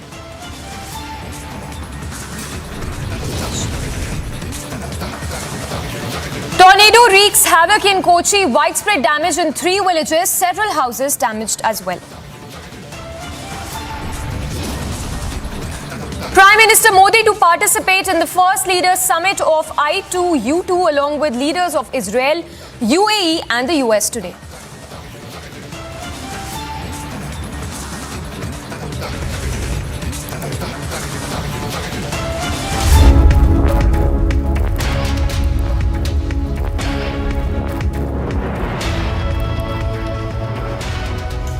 Good afternoon, viewers. Thanks for tuning in. We are live and breaking, and you're watching Republic. I'm Samiksha Srivastava, tracking the big story coming in right now. This is with respect to the inflation numbers for the June month that has just come in. The inflation numbers, we are told, have eased for the month of June this year. It has come at 15.18% in June versus 15.88% in May this year. So marginal improvement there when we talk about the inflation numbers, as the inflation has now eased from 15.88% in May to 15.18% for the month of June. Remember, the inflation numbers are based on wholesale price index. We'll go across to, we have our executive editor Niranjan also joining us. Niranjan, how do you read into these numbers that have just come in? Well, in the context of the overall debate on the rising prices, this is a very minor relief. But even though the government hopes that with the list of measures taken in the last few weeks and months, it should start showing. Now, the annual rate of inflation based on the All India Wholesale Price Index, or the WPI, that number is 15.18. It's a provisional number for the month of June 2022 over June 2021. And it's marginally lower than the WPI number of 15.88% in May 2022. Now, the government says that the high rate of inflation in June 2022 was primarily due to a rise in minimal prices of mineral oil, food articles, crude petroleum and natural gas, basic metals, chemicals and chemical products, food products, etc., as compared to the corresponding month of the previous year. That's it for now. Back to you. That's a quick news update coming in. All right. Niranjan, thanks for getting us all those details. So those are some of the details coming in when we talk about the inflation numbers, which has eased marginally from 15.88% in May to 15.18% for the month of June.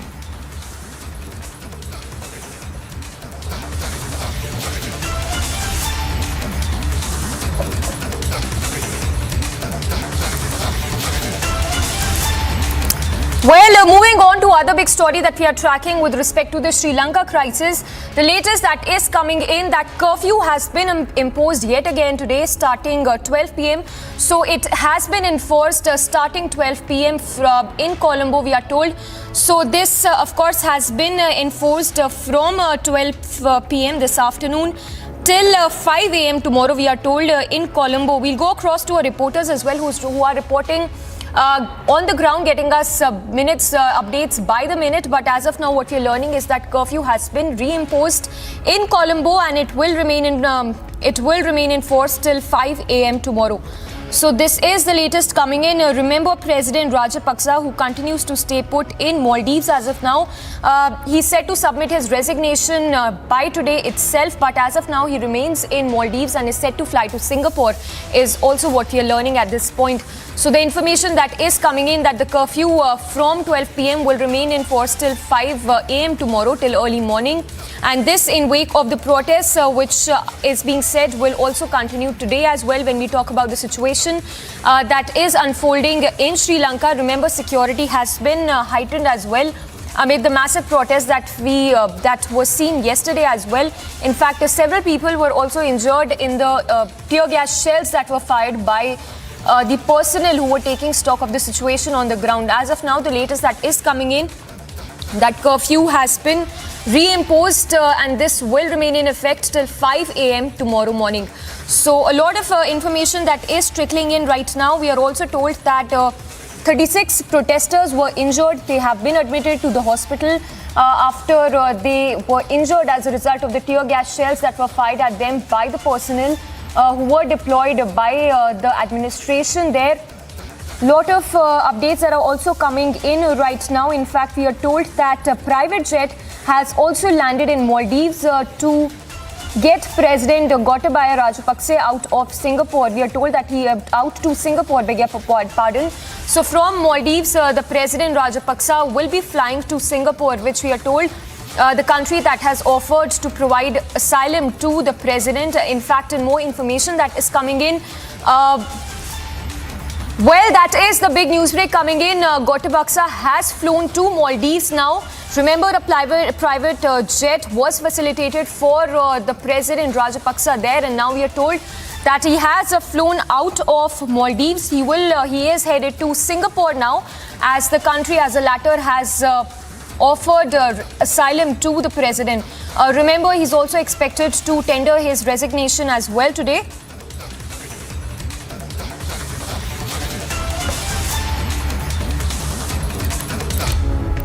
And moving on then to more news coming in from India, where a 10-minute tornado wreaked havoc in Kochi. We are told that at least 44 houses were damaged and several trees were uprooted as well in wake of the gusty winds that were observed in Kochi.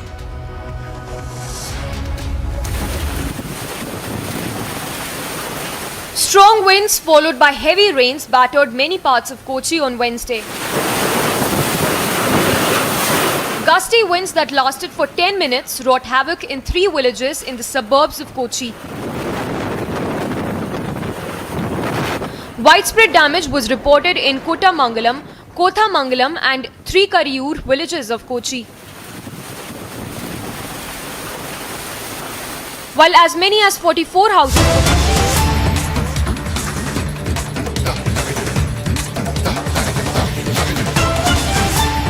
Rate decline हो रहा है। 2030 तक भारत का population stabilise हो जाएगा, मगर जितनी चीख पुकार, जितनी पेट में और सर में दर्द जो हो रहा है उन लोगों को, अरे जरा तो शर्म रखो।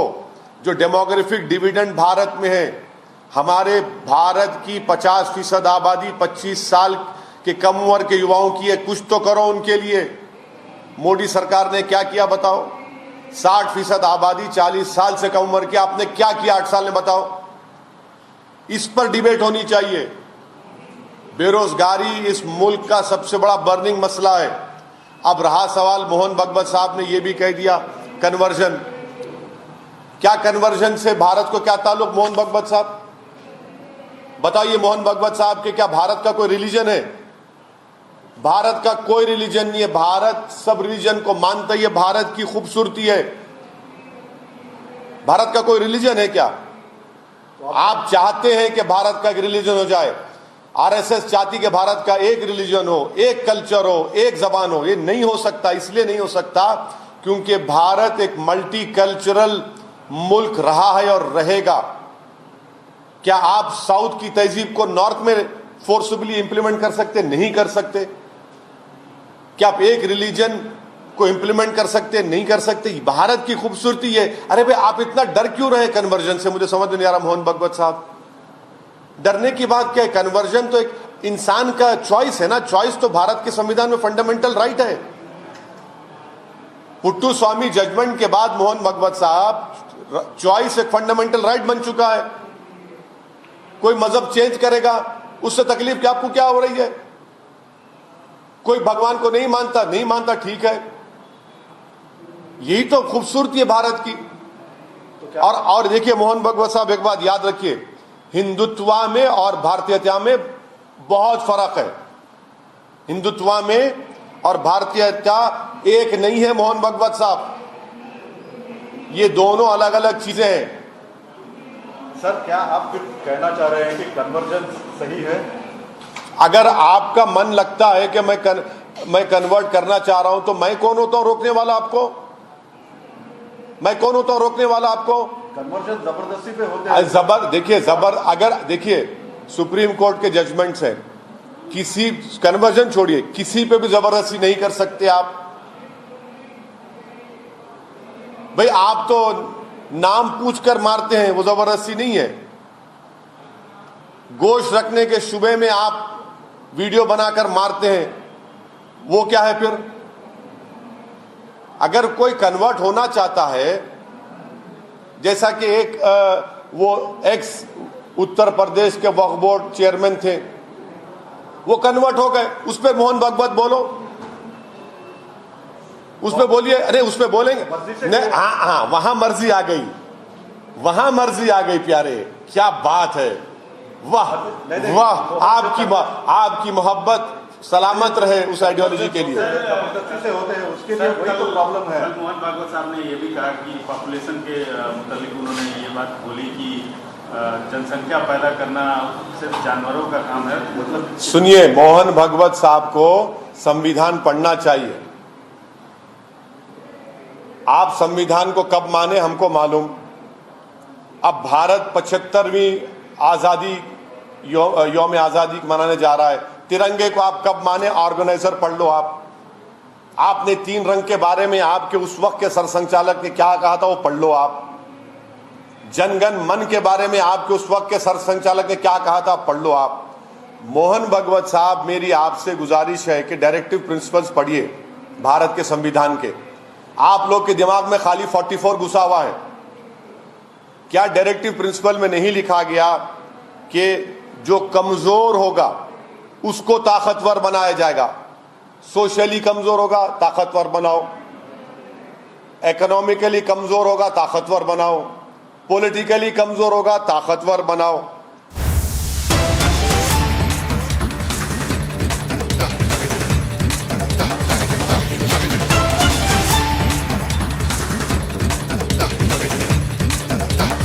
News that is coming in. Tamil Nadu Chief Minister Stalin, we are told, has been hospitalized.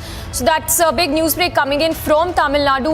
MK Stalin, who has now been hospitalized. This just a day after he was tested COVID positive as well, as per reports. More details are still awaited, but what we know so far is that MK Stalin has been hospitalized. So we'll go across to our reporters as well on the ground to get us more details on the health condition of MK Stalin. But that's the medical report also on your screens as well of Chief Minister Stalin there, who's been hospitalized. More details are awaited, but that's the medical report that we are putting out on the screens while we speak. Well, that report says, and I'll just quote Honorable Chief Minister of Tamil Nadu, Stalin has been admitted at Kaveri Hospital, Alvarpet, Chennai for investigations and observations for COVID-related symptoms. So, Stalin there showing COVID-related symptoms, following which he has been taken to Chennai's Kaveri Hospital. We'll go across to our reporters to get us more information for more update on the health condition of Stalin. But what we are learning as of now is that Stalin has been hospitalized, and that a media bulletin by the hospital says that the Chief Minister has been admitted to the hospital and that he will remain under observation for COVID-related symptoms. So that is the latest coming in. Chief Minister Stalin, the Tamil Nadu Chief Minister, who has been hospitalized due to COVID-related symptoms.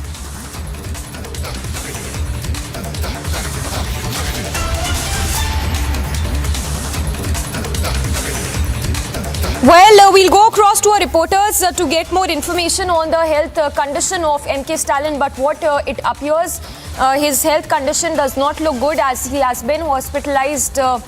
Hospitalized after showing COVID-related symptoms. We are yet to get an update on confirmation as well for him being tested COVID. Niranjan is joining us to give more information. Niranjan, what is the latest that you can tell us?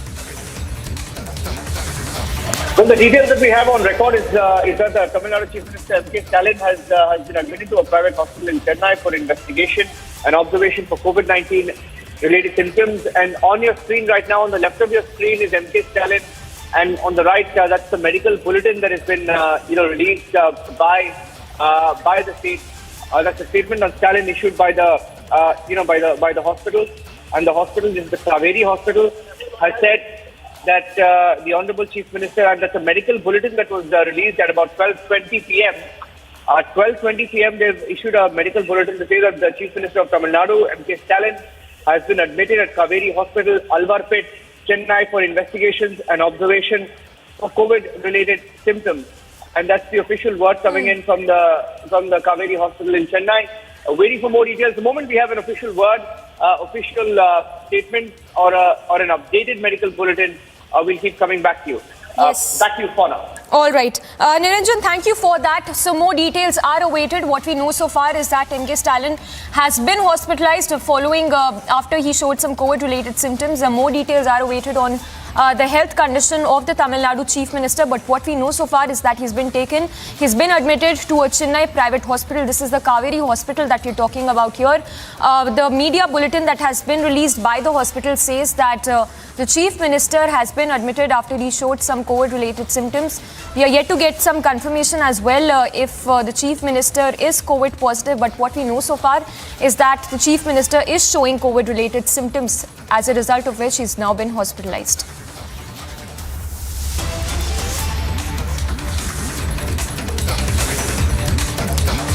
Well, we'll get more information, but the viewers who are just tuning in, this is the news break we are getting from Tamil Nadu. The Chief Minister there, the Tamil Nadu Chief Minister MK Stalin, has been hospitalized due to COVID-related symptoms. A medical bulletin that has also been released by this Chennai hospital that says that the Chief Minister is showing COVID-related symptoms. As a result, he has been admitted. We are yet to get more information on the health condition of the Chief Minister. But more details are awaited. As of now, what we know is that the Chief Minister is in the hospital getting treated after showing COVID-related symptoms.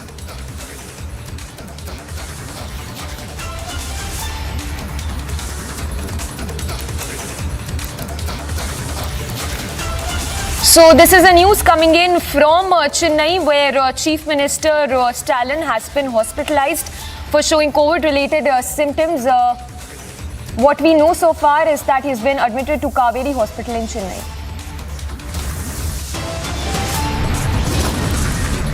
Slipping into a very short break, we'll get you more news breaks on the other side, and latest on the row over Karnataka expert panel report that suggests regular consumption of eggs and meat lead to health disorder. And in news from Sri Lanka, amid widespread outrage, Sri Lankan President Rajapaksa is likely to submit his resignation today.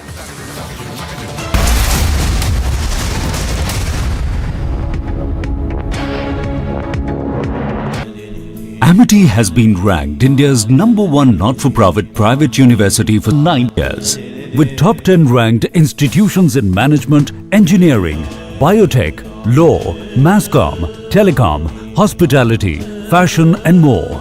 Yet another top ranking for Amity University.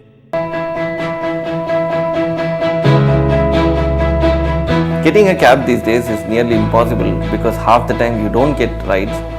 Even if your cab gets booked, you're not sure when it is going to get cancelled or how much you're going to pay.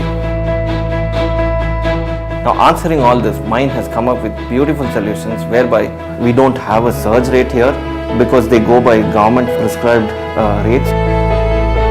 Not just that, Mind has a beautiful feature where you incentivize the driver, ensuring that he will come and pick you up on time. So, thanks Mind.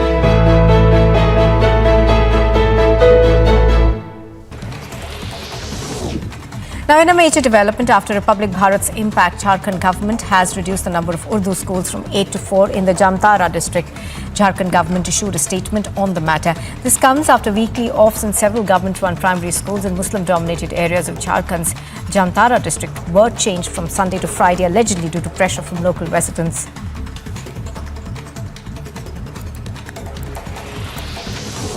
Pro-Khalistan slogans were written on walls in Ambala in Haryana. The Sikhs for Justice, a banned organisation, has taken responsibility. The Haryana police is investigating the matter. A similar incident was reported in Canada's Toronto, where a pro-Khalistan group painted a statue of Mahatma Gandhi with Khalistan Zindabad slogans. The Janta Dal Unite.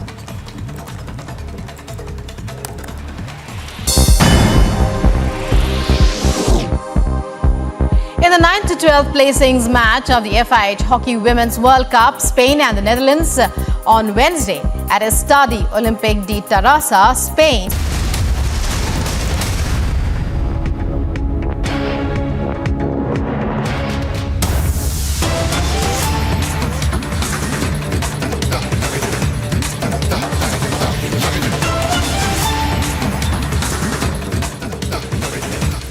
Well, news break coming in this hour of the Sena MP Sanjay Raut, who appeared before the court today. This is in relation to a defamation suit that was filed by Medha Kirat Somaiya, wife of BJP leader Kirit Somaiya, and the latest that we are learning is that Sanjay Raut appeared before the court with regard to this defamation case that was filed by Medha Kirat Somaiya. In fact, remember Sanjay Raut earlier faced a bailable warrant as well. But what we know so far is that Sanjay Raut appeared in court. In fact, those are the visuals also, the first visuals that we are getting to you right now of Sanjay Raut, who appeared before the court today after a defamation suit that was filed by the BJP leader's wife, Medha Kirat Somaiya. And he was asked to appear before July 18th, and now we are learning that he has appeared, and those are the visuals as well on your screens.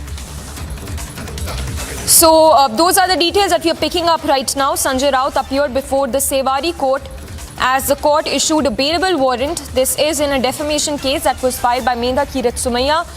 Sanjay Raut was asked to appear before 18th of July. So that is the latest coming in. Sena leader or the Sena MP who appeared before the court with regard to a defamation case that was filed by Medha Kirat Somaiya. He was asked to appear before 18th of July, but from the visuals we can see he appeared before the court. Remember, his warrant has been cancelled by the court. Remember, an earlier a bailable warrant was issued, but now it has been cancelled by the court.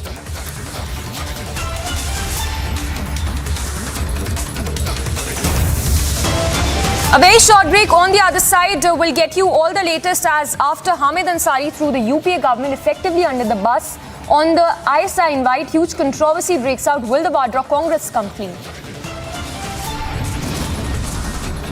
Also, Prime Minister Modi to participate in the first leaders summit of I2U2 along with leaders of Israel, UAE and the US today.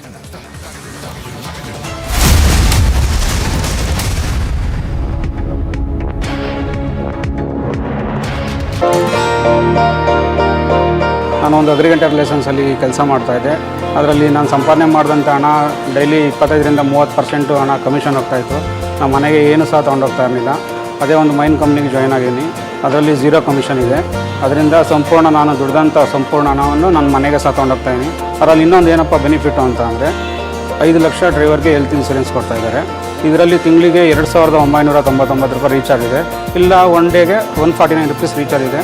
ನಾನು ಎಷ್ಟು ದುಡಿತೀನೋ ಅಷ್ಟು ಸಂಪೂರ್ಣ ಹಣ ನನ್ನ ಮನೆಗೆ ತೊಗೊಂಡೋಗ್ತಾಯಿದ್ದೀನಿ. ಇದರಿಂದ ನನ್ನ family ಸಹ ನನ್ನ ಕುಟುಂಬ ಸಹ ತುಂಬ ಖುಷಿಯಾಗಿದೆ.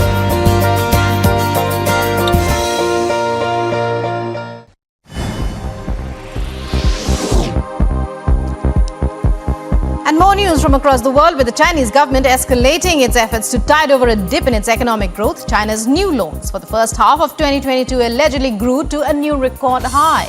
The Chinese economy has taken a hit for many reasons, the strict lockdowns chief among them.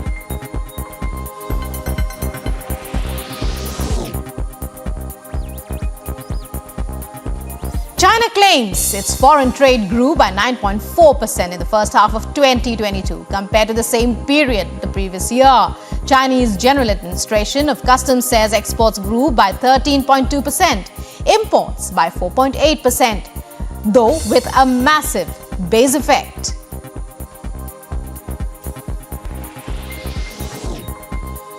US President Joe Biden begins 3-day visit to Israel. He will also meet Palestinian officials in the occupied West Bank. It is Biden's 10th visit to the country. His first was in 1973, when he was a first-term US Senator from Delaware. He's met every Israeli.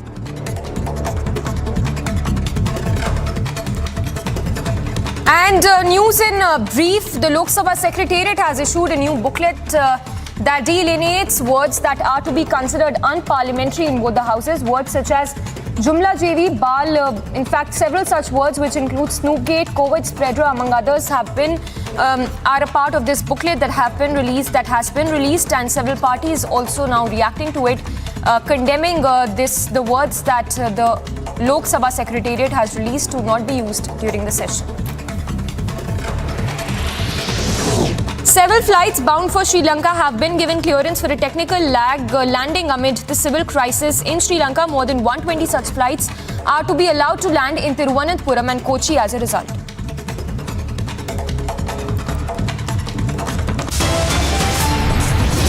A very short break will get you the latest as Tamil Nadu Chief Minister admitted to a private hospital in Chennai following COVID-related symptoms. More trouble for Alt News co-founder Zubair now sent to 14 days of judicial custody.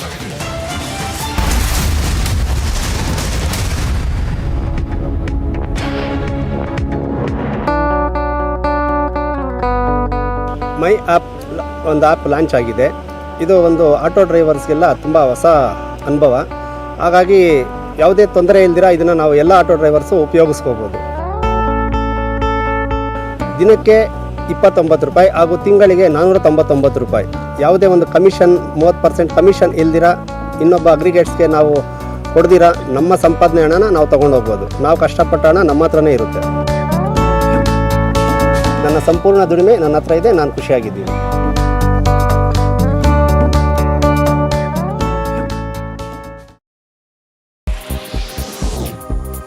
Cricketer Jasprit Bumrah regains #1 spot in ICC men's ODI bowler rankings following his career best spell in England, which helped the men in blue crush England by 10 wickets in the first ODI.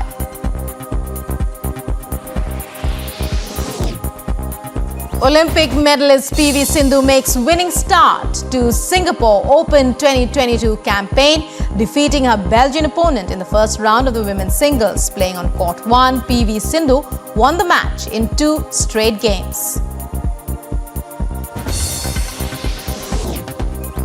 Germany confirms women's Euro 2022 quarterfinals berth, beating Spain in Group B game at the Brentford Community Stadium. The Germans have topped the Group B table following this win.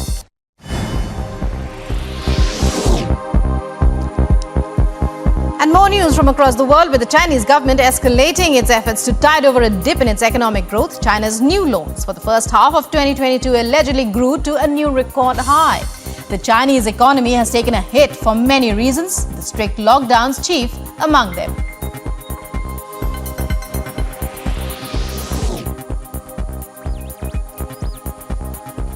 China claims its foreign trade grew by 9.4% in the first half of 2022 compared to the same period the previous year. Chinese General Administration of Customs says exports grew by 13.2%, imports by 4.8%, though with a massive base effect.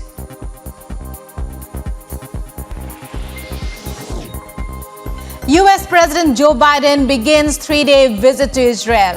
He will also meet Palestinian officials in the occupied West Bank. It is Biden's 10th visit to the country. His first was in 1973, when he was a first-term US.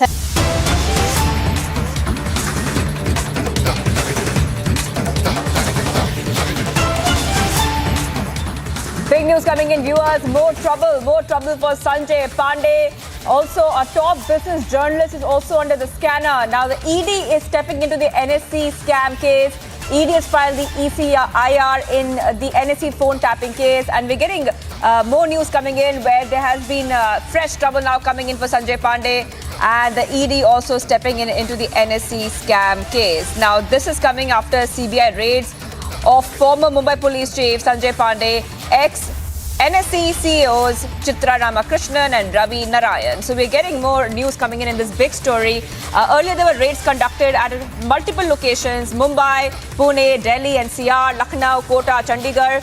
And more news coming in where there's fresh trouble. A journalist is also under scanner, viewers. A journalist was also under scanner. The ED has stepped into the NSC scam investigation so far. Well, in fact, it's a case of alleged corruption related to the NSC co-location scam. This is the big news coming in. And the agency has alleged that the company floated by Pandey was illegally tapping phones of NSC employees and giving transcripts to the accused. All right, I'm being joined by Shravan, who will get us more details on this story. Take us to the breaking development, Shravan.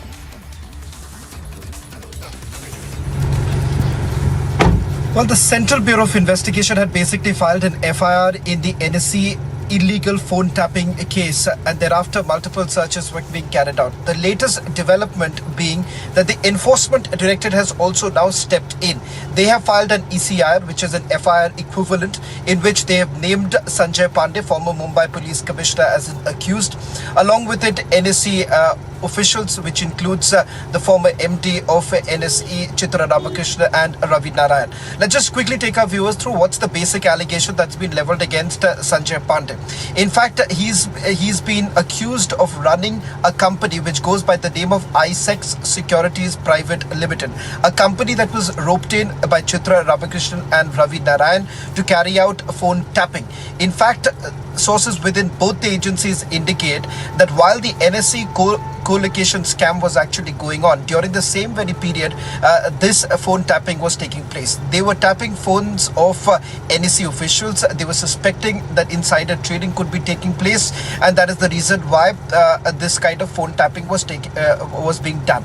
Now, what's the allegation here? The allegation being that while he, a serving IPS officer, has a different private business altogether, and secondly, they're carrying out illegal surveillance, a surveillance which only state agencies were capable of. So the fact of the matter is that if a company like this was roped in by the NSE, what was the purpose, and secondly, how exactly did they have the wherewithal to actually carry out this kind of a surveillance that they did? In fact, the Central Bureau of Investigation, during the searches when they had carried out, what we were given to understand is that they came across certain recordings, original recordings that were done, machines that were basically destroyed by the NSE, the machines that were basically used for phone tapping. In fact, those machines that were basically used at any given point of time, 30 calls on an MTNL line could have been recorded, is what we are given to understand. All of this was basically being done by a firm which has been backed by Sanjay Pandey. In fact, his family members at some point in time were also running this very company.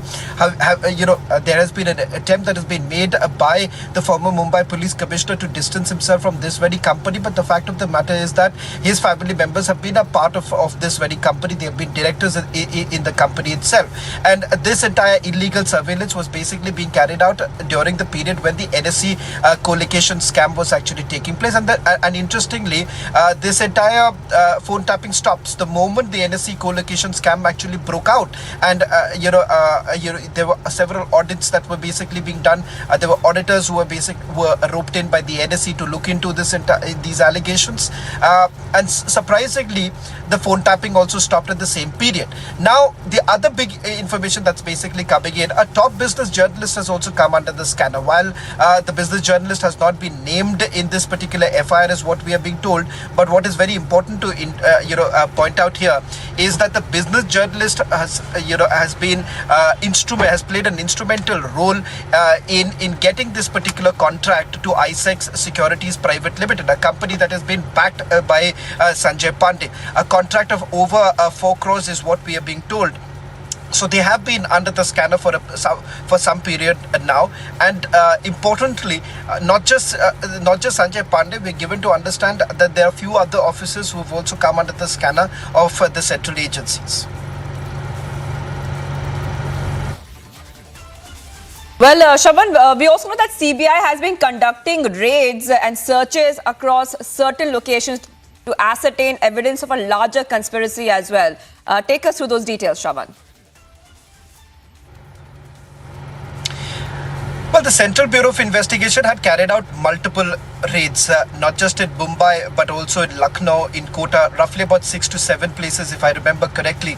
The agency had carried out these searches, keeping in mind that they were looking out for certain evidence. In fact, top sources within the Central Bureau of Investigation had indicated that they have come across incriminating evidence. Now, when I say incriminating evidence, it essentially means that they have basically got materials. For instance, here in this particular case, they've actually come across the original phone recordings, and not just the phone recordings, but also the transcripts of these recordings have also been seized by the Central Bureau of Investigation.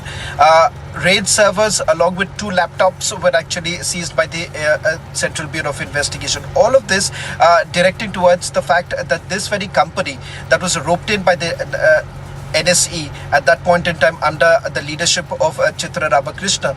They were basically carrying out illegal phone tapping, and this was on NSE officials itself, and with the aim to try and find out whether at all information about the NSE was being leaked, whether at all insider trading was actually taking place. But having said that, roping in a private firm and a firm that has been linked to a serving IPS officer, and third, carrying out a phone surveillance which is illegal in nature, a surveillance which only state agencies could have done, certainly means more trouble, especially for the serving officer. Shaban, sensational details are emerging and you're getting us the latest inputs on that. We also know that a top business journalist is also under the scanner, Shaban. Can you just throw some light on this detail coming in?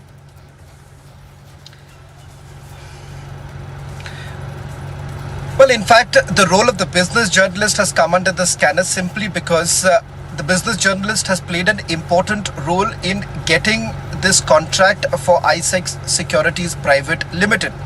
In fact, the business journalist was the go-to person for the serving IPS officer as well as Chitra Ramakrishna to back this particular contract. The concerned business journalist has played a pivotal role. But let's also point this out that the business journalist hasn't been named in this FIR that has been registered by the Enforcement Directorate, or for that matter even the Central Bureau of Investigation. But in the course of the investigation, they basically come across the role of this business journalist, and agency sources indicating that the business journalist has played a crucial role in ensuring that ISEX Securities Private Limited bags this particular contract from the NSE to carry out the illegal phone tapping. Right. Before you go, Shavana, just one more question regarding the bail applications. We know the Delhi High Court will decide on the bail applications of Chitra Ramakrishna and also Anand Subramaniam. So where does it stand in this regard as of now? Because the CBI has filed a charge sheet as well. Where does the case stand in total?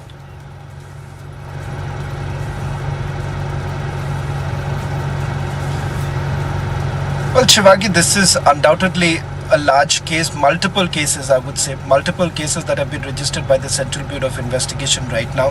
So it is very unlikely that the bail would be granted to Chitra Ramakrishna. Secondly, information also coming in all likelihood with this new FIR that has been registered, Chitra Ramakrishna could also be taken into the custody of the Enforcement Directorate. That is expected to happen anytime now is what we are being told. If that actually happens, not very sure how exactly the bail application, the hearing of the bail application would actually go ahead.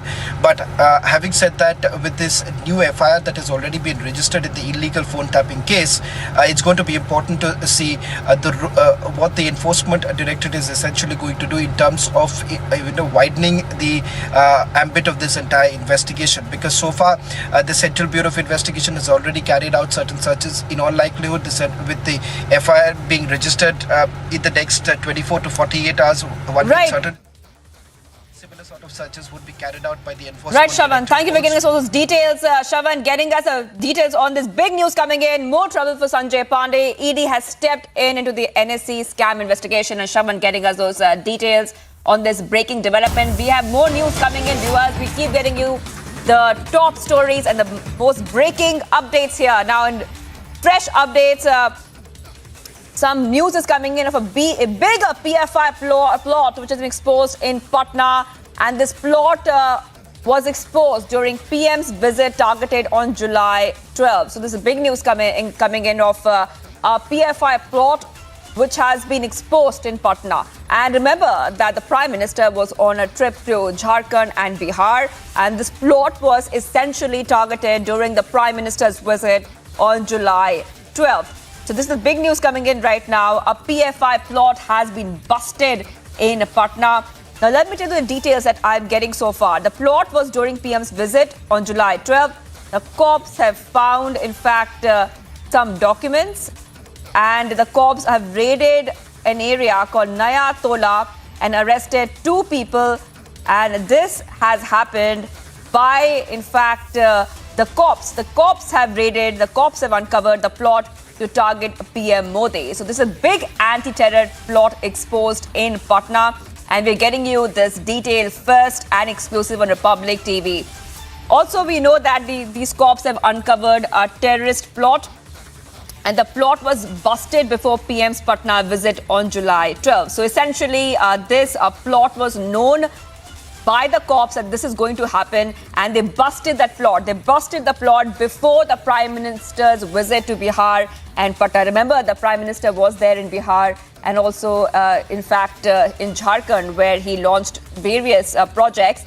The big news coming in at this point of time of a big PFI plot exposed in Patna, and the plot during PM's visit targeted on July 12th. All right, I'm being joined by Prakash from Patna. Prakash, this is definitely big news. This is a big anti-India terror plot which has been busted. And the good news is it was busted just before Prime Minister's visit on July 12th. Take us to the details.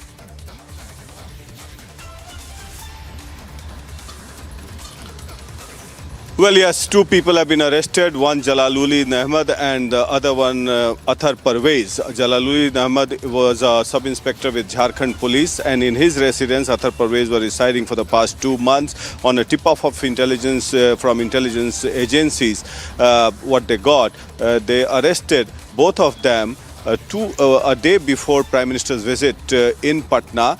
And when I asked the ASP of Fulwari Sharif, was there any direct contact with Prime Minister visit or not, he said that yes, they were training for quite some time and we are ascertaining whether there were any links or not, but the effort was to disturb the Prime Minister's visit for sure. Second, both these people who have been arrested, one Athar Parvez has been the bailer of many accused involved in the bomb blast in the past, and specifically the 2013 bomb blast in Gandhi Maidan, in which Narendra Modi addressed a political rally when he was the Chief Minister of Gujarat. And the most startling fact is that Vision India 2047 has also been recovered from the place where both were arrested, is that to establish a rule of